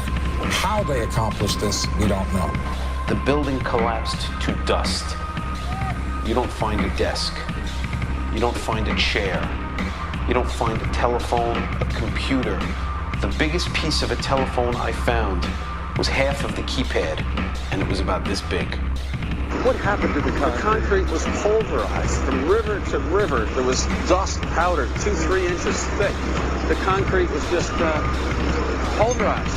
Reminiscent of those pictures we've all seen too much on television before, when a building was deliberately destroyed by well-placed dynamite to knock it down. If they had detonated, they were planned to take down a building. Boom, boom, boom, boom, boom. I heard a second explosion. There was a heavy-duty explosion. Then there was no secondary explosions and then subsequent collapses. An explosion blew and it knocked everybody over. To me, it sounded like an explosion. It sounded like gunfire. Bang, bang, bang, bang, bang. And then all of a sudden, 3 big explosions. We heard a big explosion coming down. And then the entire top of the building just blew up. We saw some kind of explosion. By the force of the explosions. Big explosion. Blew us back into the 8th floor. Then we get to the lobby. There's this big explosion. The lobby looked as though a bomb had exploded there. A huge explosion now raining debris. It's been a huge explosion.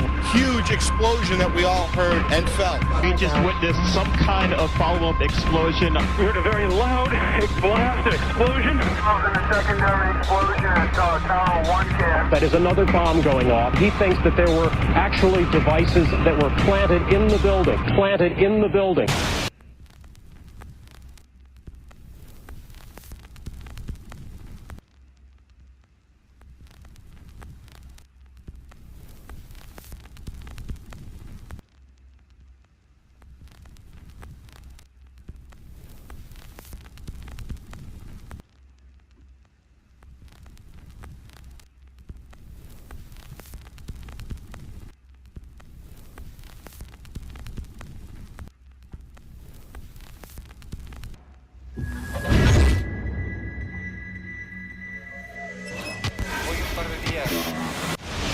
I don't think anybody could have predicted that they would try to use an airplane as a missile, a hijacked airplane as a missile? Nobody in our government, at least, and I don't think the prior government that could envision flying airplanes into buildings.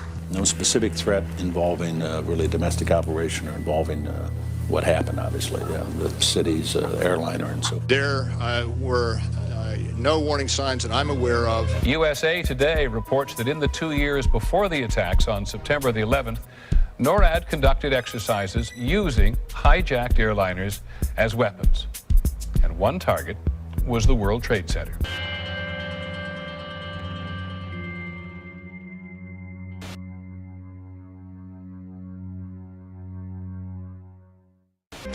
In confidential documents from the Philippines obtained by CNN, the plan was clear.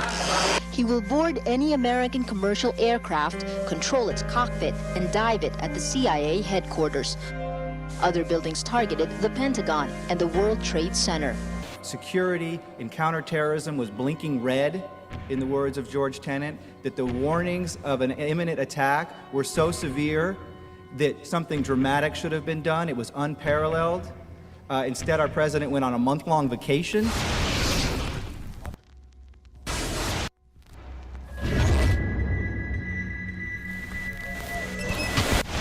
The head of Pakistani intelligence at the ISI, Mahmoud Ahmed, requested Omar Sheikh to wire $100,000 to Mohammed Atta, who was the lead hijacker. Hijacker Mohammed Atta received wire transfers via Pakistan. The man sending the money to Atta is believed to be Ahmed Umar Saeed Sheikh. Omar Sheikh admitted he was supported by the Pakistan government's intelligence service, the ISI.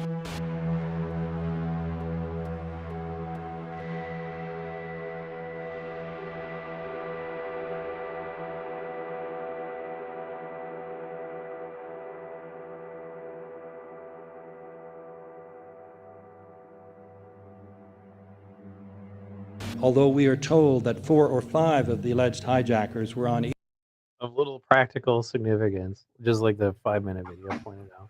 Why would somebody who's going to crash a plane into a building want $100,000? No idea. Maybe they needed it just to make sure they had all the funding for all their plane tickets or something. But still, you know, the notion that, again, it was that preposterous that anyone might fly planes into buildings, you know, like that was crazy. The funny thing is that the engineers for the World Trade Center came out and said, actually, we designed this building to be able to handle multiple strikes from planes because they were worried that it would happen. It's such a big plane. Sorry, such a big building. But, you know, but anyway, yeah, how is it of little significance, little practical significance who funded it? Like, especially since, again, remember, at this point, George Bush is walking around like holding hands with the Prince of Saudi Arabia, you know, through the park. And I'm going to get into that in the video I'm going to play later about the Saudi Arabian link. But anyway. each of the flights. If so, their names should have been on the flight manifests.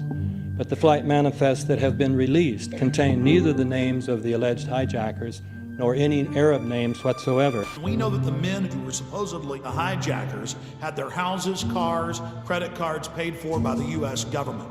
They were, in truth, agents. Evidence was also apparently planted. The passport of one of the hijackers on Flight 11 was allegedly found in the rubble. Goes through the fireball, through the side of the plane, and comes down to the ground unscathed. But something happened. For 6 months, they reported they had this passport. Boy, we've got it. We've got the proof. And then the guy stood up and was alive. Several of these 19 men are still alive.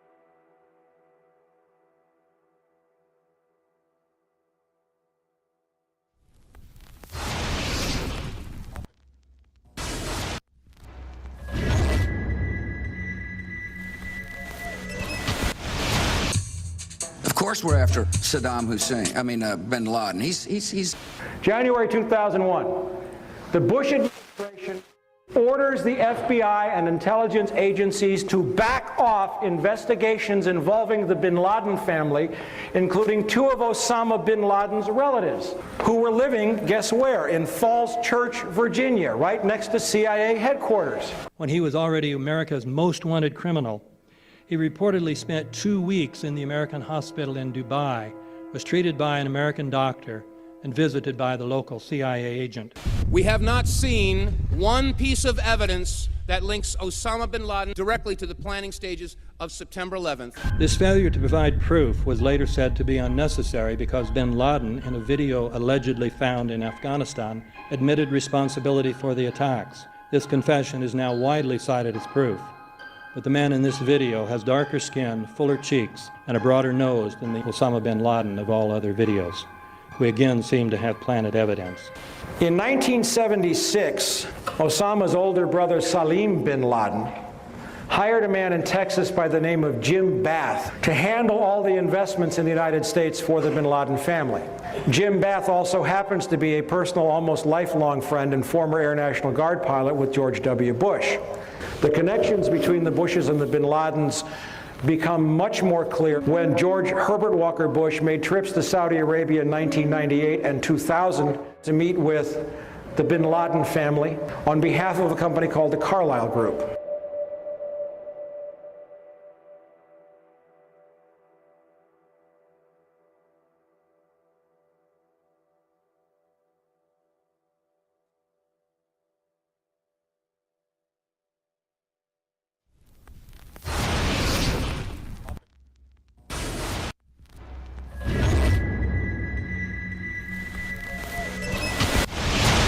How could anyone fly a 60-ton, 125-foot wide, 44-foot tall plane through this obstacle course? The aircraft, before striking the Pentagon, reportedly executed a 270-degree downward spiral, and yet Hani Hanjour was known as a terrible pilot who could not safely fly even a small plane.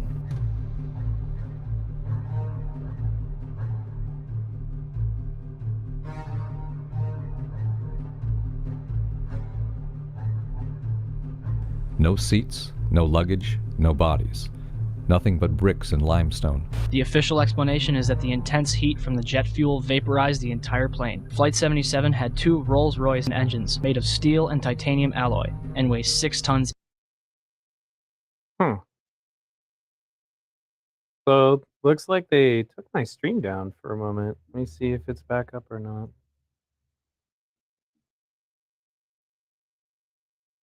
Restream it. Oh, stream suspended for policy violations. Wonder if they sent me a mail or not. This is all video that's available all the time. It says, streams are interrupted when copyrighted content is detected. What the hell? The Zeitgeist has been up like from a bajillion people for a long time. What's happening?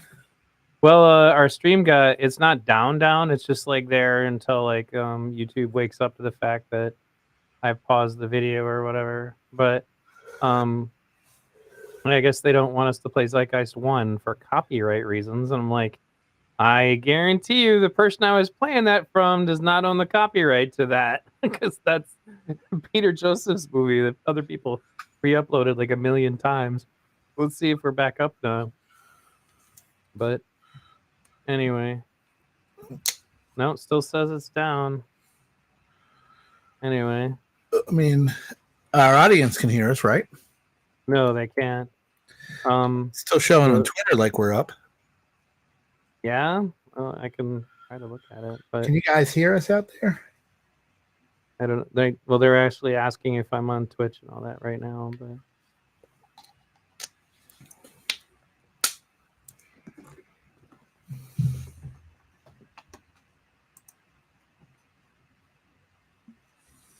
Anyway. All right. Yep. It should come back up though, because let's see. It still says stream suspended for policy violations. Well, that's too bad. I had one more thing to talk about that was important, but right. they're probably gonna make me make a new segment in order to put this up.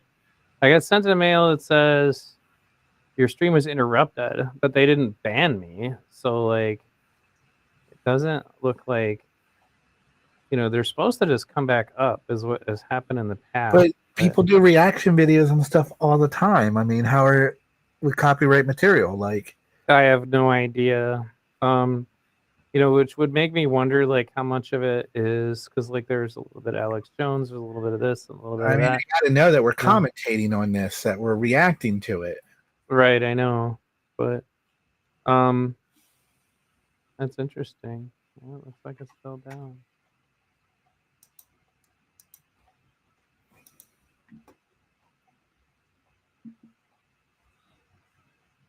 Oh, maybe it did. There we go.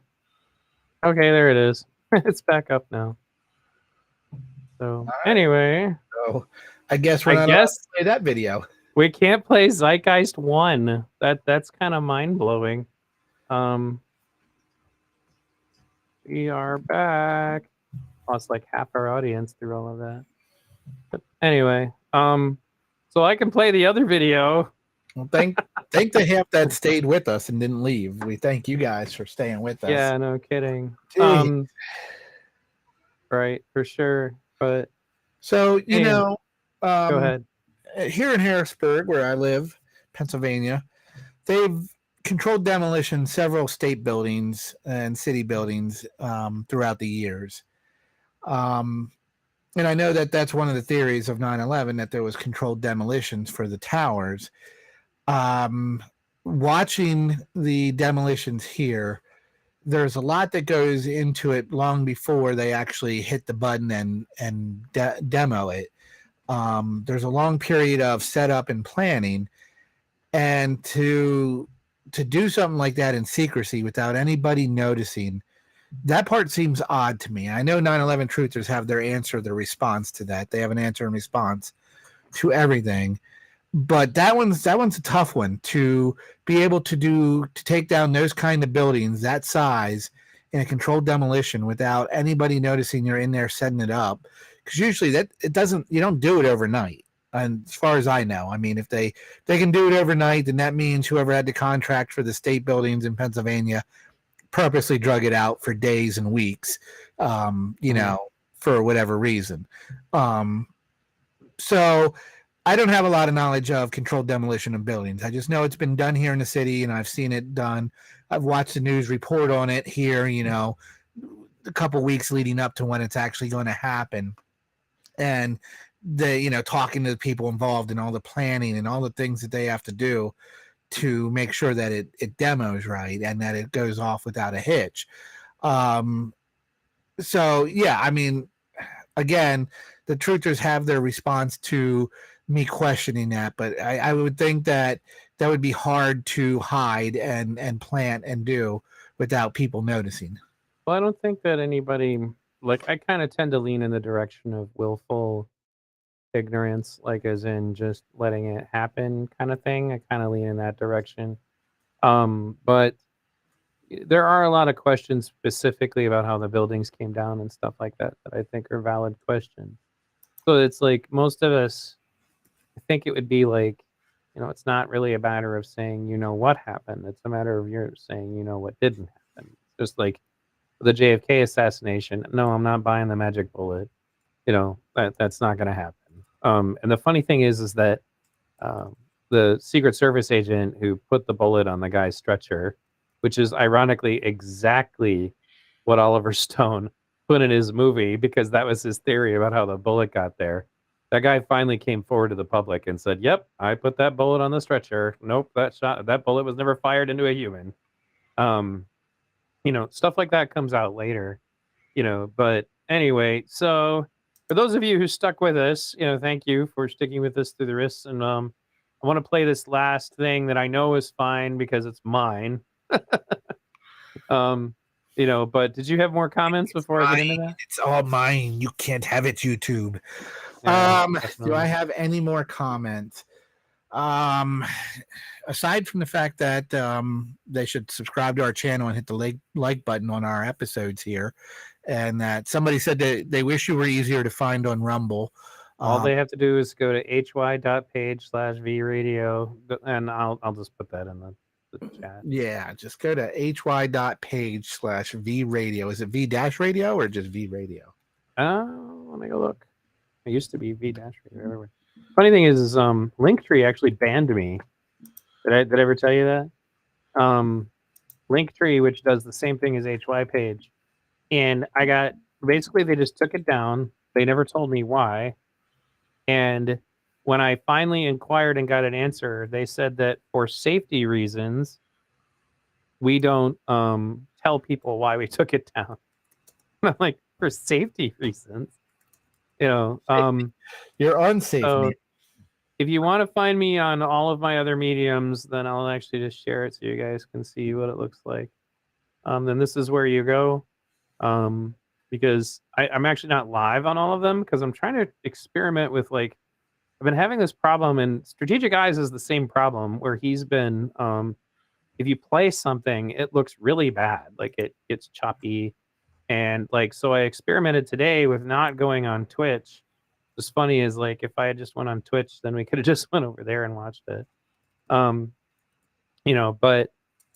I'm amazed that I got hit with a copyright claim on 9/11 on the 9/11 segment of Zeitgeist, considering that people re-upload that all the time on their own channels. Well, and like I said, where people do reaction videos of famous music and famous other stuff all the time, and do commentary. As far as I understood, YouTube's thing, as long as you don't pass it off as your own, if you're doing a reaction video or you're commentating on it, you're talking about something that was in the news or the news reported, you can show the segment and then talk about it. You're not violating a copyright. So I feel like they're just after us because of our topic and our feelings towards it.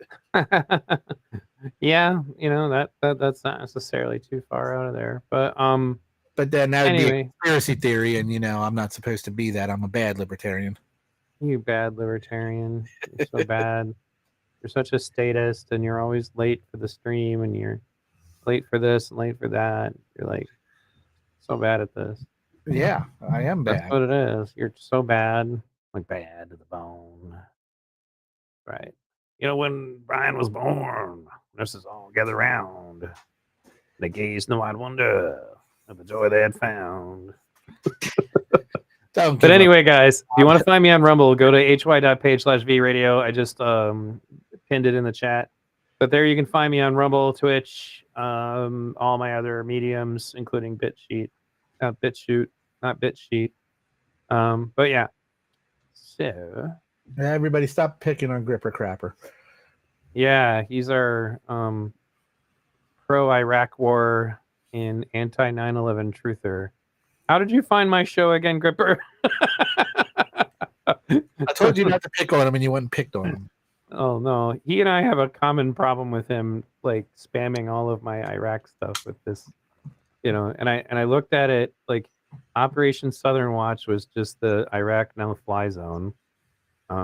It's not specifically going over there because of trying to take the weapons of mass destruction.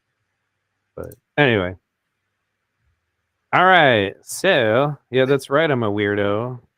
But you think my weirdness is schmexy. Okay.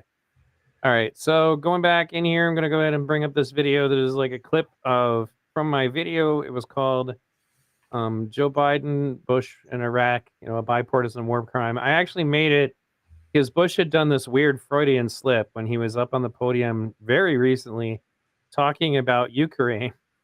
He's the unnecessary, and horrible invasion of Iraq.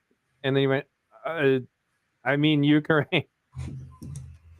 He literally just spit that out, and they weren't even talking about Iraq. And that's why the clip is so hilarious. But if people want to see that, maybe I'll play that afterwards. But okay, so un momento, por favor. I'll speak in my French accent. Vive la France. Right. With the Freedom Fries. Remember Freedom Fries, Brian? Yes, I was going to bring that up, actually. Freedom fries, Me not too. French fries, because France was against Iraq, so we needed to mock the French for being against Iraq. I was just like, Correct me if I'm wrong, but isn't French fries just? It's not based on the country, but isn't that the type of cut? It's Frenched fries. French fries? Yeah, it's the way. I don't know. Yeah, I don't think it has Okay. anything to do with the country. I think it's the way it's cut. It's the description of its cut. But you can look that up on your own. Do your own research on French fries. That's right. Freedom fries. All right, guys. So this is from my video, George Bush, Joe Biden in Iraq, a bipartisan war crime. Specifically about the involvement of Saudi Arabia that is only just now getting talked about. The Hill actually just did another video where they brought somebody on and interviewed him about this. Oui. You already went to the bathroom.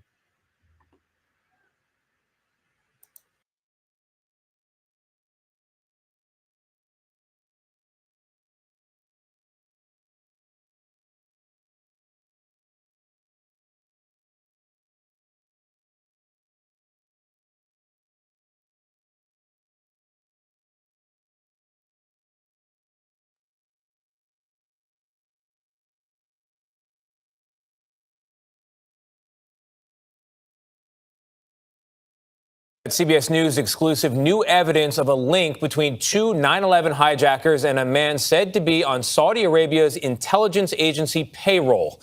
We see them together in newly released video turned over to family members of 9/11 victims last month, along with more than 14,000 pages of documents.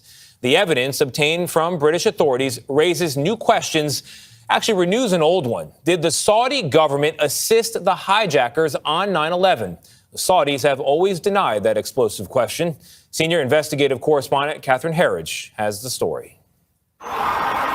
Less than 2 weeks after 9/11, these boxes of evidence containing personal notes and videos were seized by British police in Birmingham, England. Buried inside, this home video from 2000, now being seen publicly for the first time. The event is described by the 9/11 Commission as a party at the San Diego apartment of two hijackers. While Nawaf al-Hazmi and Khalid al-Midar avoided the camera, Midar can be seen here in the kitchen.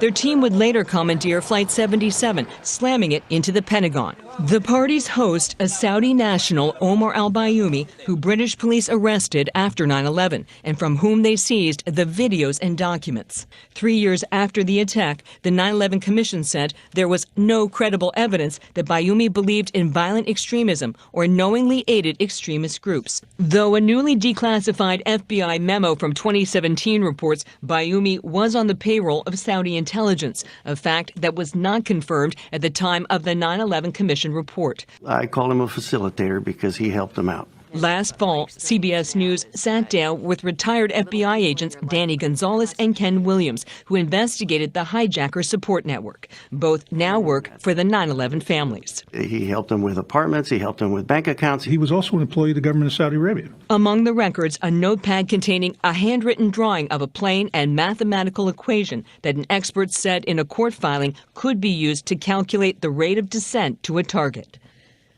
Bayoumi is believed to be living in Saudi Arabia. We've tried to reach him through the Saudi embassy. It did not respond to our questions, but said in a statement last year, any allegation that Saudi Arabia is complicit in the September 11th attacks is categorically false. The FBI declined to comment for our reporting, Gail. Yeah, raising some very troubling questions there. Thank you, Catherine.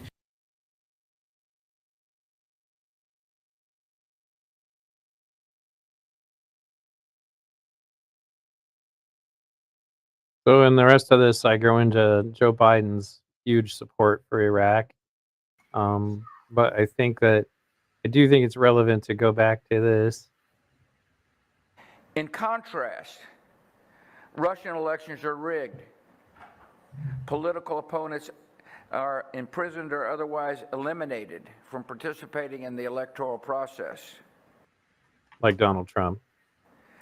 The result is an absence of checks and balances in Russia and the decision of one man to launch a wholly unjustified and brutal invasion of of Ukraine. Iraq, anyway. 75.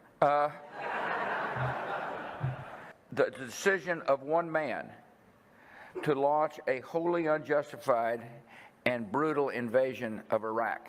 The decision of one man to launch a wholly unjustified and brutal invasion of Iraq. So, like, a lot of people didn't realize, like, just how much Joe Biden was involved with the Iraq stuff. And Bernie called him out on it at one point. Let's play that real quick because it's not very long. Bernie. Senator Sanders, you have been attacking Vice President Biden's vote on the Iraq war, but you recently acknowledged that your vote to authorize the war in Afghanistan was also a mistake. So you've both acknowledged mistakes. Why should the American people trust your judgment more? Well, it's a little bit of a difference. On that particular vote, every single member of the House, including myself, voted for it. Only Barbara Lee voted against it. But what I understood from right away in terms of the war in Iraq, the difference here is that the war in Iraq turned out to be the worst foreign policy blunder in the modern history of this country. As Joe well knows, we lost 4,500 brave troops.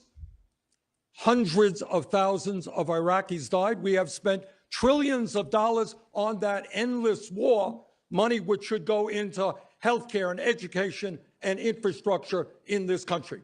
Joe and I listened to what Dick Cheney and George Bush and Rumsfeld had to say. I thought they were lying. I didn't believe them for a moment. I took to the floor. I did everything I could to prevent that war. Joe saw it differently. Vice President Biden. I was asked to bring 156,000 troops home from that war, which I did. I led that effort. It was a mistake to trust that they weren't going to go to war. They said they were not going to go to war. They said they were just going to get inspectors in. The world, in fact, voted to send inspectors in, and they still went to war. From that point on, I was in the position of making the case that it was a big, big mistake. And from that point on, I voted to, I moved to bring those troops home. At that first hearing, I said, and I quote, President Bush has stated his determination to remove Saddam from power. In the view of many in Congress, they share that view, and I am among them. Some of my own party have said that it was a mistake to go to Iraq in the first place and believe that it's not worth the cost, whatever benefit may flow from our engagement in Iraq. But the cost of not acting against Saddam, I think, would have been much greater. And so is the cost, and so will be the cost, of not finishing this job. 9 months ago, I voted with my colleagues to give the President of the United States of America the authority to use force. And I would vote that way again today. It was a right vote then, and to be a correct vote today. I did make a bad judgment trusting the president saying he was only doing this to get inspectors in and get the UN to agree to put inspectors in. From the moment shock and awe started, from that moment, I was opposed to the effort and I was outspoken. And I would vote that way again today. It was a right vote then, and to be a correct vote today. And I would vote that way again today. It was a right vote then, and to be a correct vote today. To launch a wholly unjustified and brutal invasion of Iraq.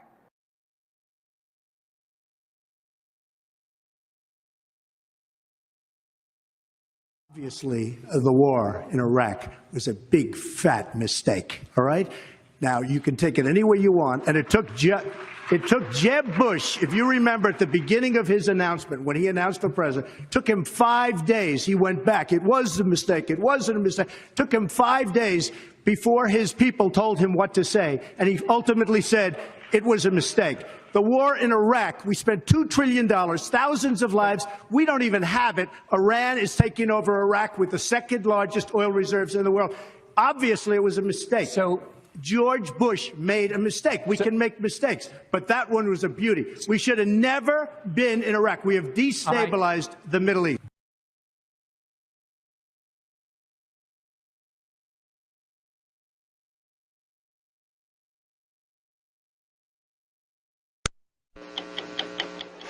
We have heard that 500,000 children have died. I mean, that's more children than died in Hiroshima. And you know, is the price worth it? I think this is a very hard choice, but we think the price is worth it. To launch a wholly unjustified and brutal invasion of Iraq. And I would vote that way again today. It was a right vote then, and to be a correct vote today. So it's like that Bernie moment in particular. I know obviously you don't like Bernie, but he called him out for it, and then he just point blank lies and says, "Yeah, I didn't support that war the second it happened." And then I remember at the time what his reaction was, because it's why I would never vote for him. I wasn't going to vote for him in 2008, let alone 2020. So, but it just go ahead. One of the reasons I don't really like patriotism, and I'm not for it. I agree with a lot of what George Carlin said about patriotism, but it makes it so you feel your country doesn't make mistakes or is righteous in what their cause is. There are plenty of people who still defend to this day the bombing of Hiroshima and Nagasaki. Like, if we didn't do that, the war was over when we did those. And you bring that up, and you have to hear about the countless lives that were saved, ignoring the countless lives that were lost in the bombing of innocent people. So the same thing with the Iraq war. There are going to be plenty of people who are going to defend it and sit there and say that it wasn't a mistake, that it was the right thing to do at the time, and discount the lives that were lost and the people that died in it, as George Bush once called them, collateral damage. It's like, oh, well, they were just collateral damage. It's probably one of the reasons why, if aliens are out there looking for intelligent life forms, they pass us up. Because that kind of thing right there. But, as I told you, I sold the satellites, Dish Network and DirecTV, and I had the demo boxes. So I had the original Al Jazeera. And when that journalist was beheaded, all the American news would not show it. So I switched over to Al Jazeera, who was showing it on repeat. And I mean, what I got to tell you is, it's one thing that I'll never get out of my mind, and one of those things that I wish I never watched and switched over to see. It was horrific. I can still hear the sounds that the guy made as he was being beheaded. I can still see it, and it haunts me to this day. And it's very barbaric, and it's just disgusting. And it's all part of it. It's all a result of our actions over there. Now, the terrorists obviously did the beheading, but that guy would have never been there. That terrorist group wouldn't have been created had we not done what we did. It's a domino effect. It's the event plus response equals outcome. And the outcome was that. And I mean, again, I just would never wish anybody to see something like that in their lives. It was horrible. The fact that other men can do that and do it without a problem, that's scary. It's scary to think that those type of people live in this world. Yeah, and that's definitely something that I often have to share when I'm trying to explain the world to my kids, because they don't understand how anybody could ever be brought to that or think like that or do things like that. It's like, I remember somebody was sharing video of Gaddafi getting killed, and they bent the guy over and they shoved a knife in his ass, like literally. And you're just like, what the fuck? You're like, where did you go in your head that was necessary? And then you watch Hillary Clinton going, saying, "We came, we saw, he died, cackle, cackle, cackle." Right.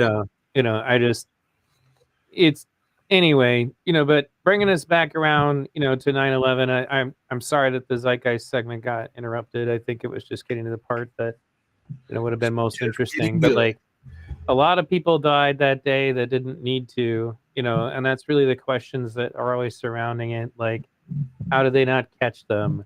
So even if it's just legitimate mistakes, how does that happen? And then how do you not get fired? That's a legitimate question, I think, that every, like I said, even the more reasonable 9/11 truthers have been asking, is like, nobody's punished, and like, it's funny is that, brings back memories also, because like I said, there was a caucus that was specifically devoted to 9/11 truth in the Libertarian Party, and they endorsed Senator Gravel at the convention because he's like, well, I'll tell you what we'll do. We'll appoint an independent commission with subpoena powers, and we'll find out what really happened. And they cheered for him pretty hard. But regardless, like I said, it's never about saying I know what happened. I just have a strong feeling that I know it didn't. And people are. It's open enough that it's totally fine that people don't always agree about it. But in the end, as Peter Joseph pointed out in the movie, that wars going back for a long time frequently had some kind of false flag connected to them, and that if Iraq is not one of them, then it would have been the exception, because they gave several examples of the same kind of thing. In the fact that the majority of our wars are fought over corporate nonsense, that's actually what the book "What Is a Racket" by General Butler was about. Was that he like if you listen to the Marine Corps fight song from the halls of Montezuma to the shores of Tripoli, like it's basically describing all the different times that the Marines were sent abroad or United Fruit or whatever corporation wanted their stuff, you know. So it does not. It would be strange that at the very least, and then that's the other thing. At the very very least, there were a whole bunch of people waiting with bated breath to have the excuse to go ahead and invade these countries and to engage in neoconservative policy. So even if it's just a matter like when you watch the film No End in Sight, which is in my opinion the best documentary about Iraq, right after 9/11, Rumsfeld put down a memo saying, "I need you to find connections between 9/11 and Saddam Hussein." And the CIA was like, there are none. This had nothing to do with him, but the point is that and the thing that's good about No End in Sight is that he actually interviews like aides to Colin Powell, people who were literally there and present at the time, who are all just openly talking about it. It's not just him. It's not just a narrator saying what other people said. So if you haven't checked out No End in Sight, I strongly advise it. But so now we look back, though, what has changed in our world because of 9/11? And the first thing that comes to mind is getting in an airplane, taking your shoes off. Government surveillance. Now, they used to do it in secret and we didn't know about it, but now it's out there in the open and they're allowed to do it according to the politicians. And people walk around going, well, if you have nothing to hide, then you have nothing to worry about. If you're not doing anything wrong, you have nothing to hide. Right. Well, yeah, and the surveillance thing is, Snowden blew the doors open on that one, but, like he goes so far as because he knows what they have going. He'll rip the microphones out of his cell phones, and then he just plugs in a headset because he knows they can hear you. And we always used to joke about that during like the early Ron Paul radio days. It's like, somebody's probably listening to me right now, and if you are, fuck you. Right. That's what we used to say, because don't forget the police labeled us all suspected terrorists because we were anti-war. And pro Ron Paul. Pro Ron Paul, right. Yeah. You're for the Constitution and freedom, you must be a domestic terrorist. Right. Yep. That fits it perfectly. But white supremacists they have the American flag flying. Oh yeah, or the "Don't Tread on Me" flag. Right.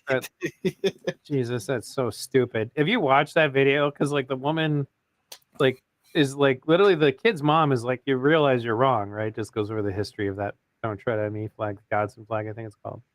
But anyway, but then the other emphasis of it that I often point out to people, when we go back to January 6th, is their obsession with the idea that it was somehow going to take over the government. Antifa attacked DNC headquarters literally the first day Biden was in office, broke the windows down, and they were passing out flyers with a burning White House. It's long been that organization, or whatever we're going to call it today's objective, to overthrow the government. They're not even quiet about it when you talk to them under the right circumstances. But there's no emphasis on that. There's no interest in that. And I think probably largely has to do with just they're probably more co-opted. I think they probably have more control over what goes on with Antifa But anyway, so this has been a good conversation. It's kind of a downer that we got interrupted. But overall, though, guys, if you haven't seen the first Zeitgeist film, the segment about 9/11, I think is one of the better compilations of a lot of different documentaries on the topic. And in particular, like I said, there's a clip where guys like talking about how his wife thinks he's safe and he's not.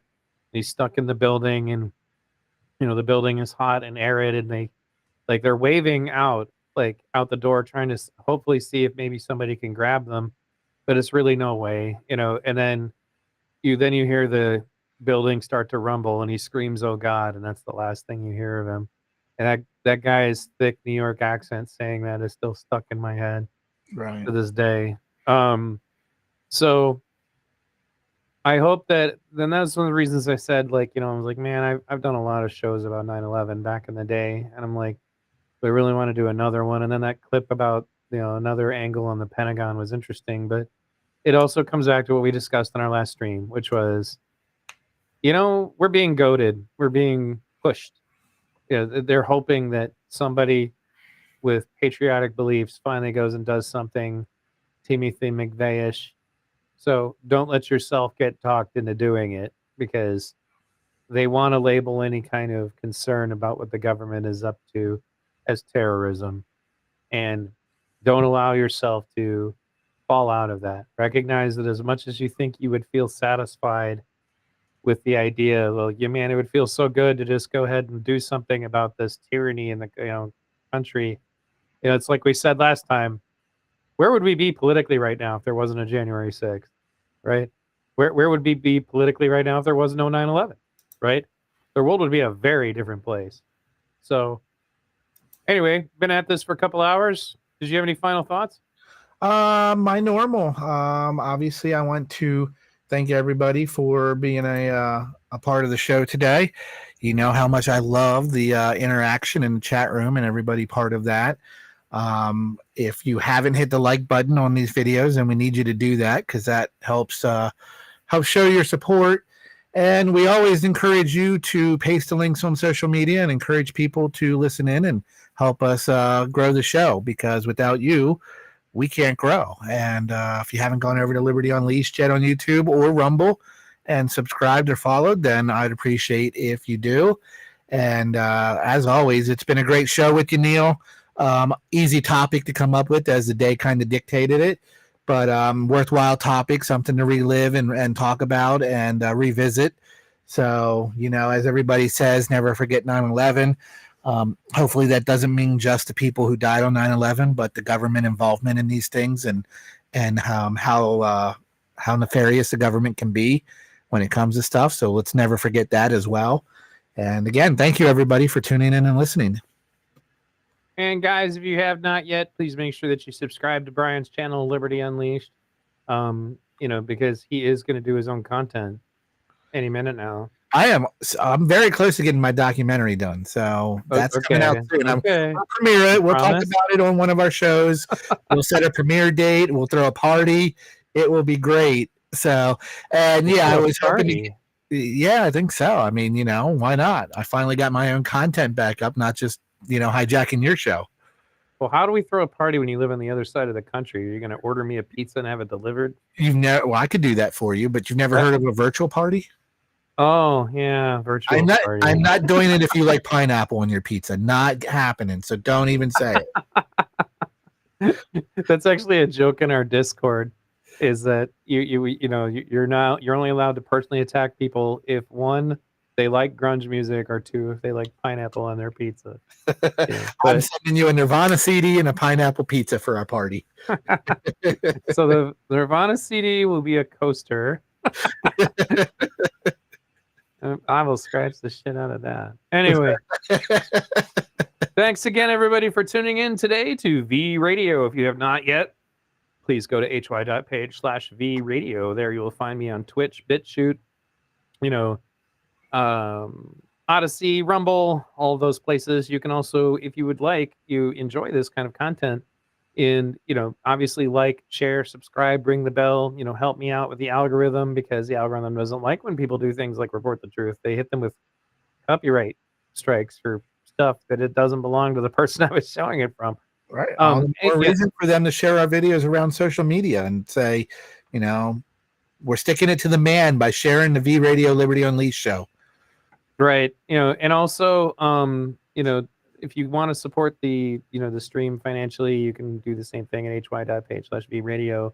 I take PayPal, Subscribestar, and Patreon. If you prefer Venmo or whatever, we can work something out. You just got to reach out to me. And if you do support his show and send him money, let me know so I don't have to waste my money on sending him a pizza. Right. Well, you can just send me a pizza anywhere, damn it. Like, how long have I been waiting for you to put out shit on your own channel? Jeez. Well, I guess what I do, you'll get your pizza. That's right. Everybody take care. Have a good night.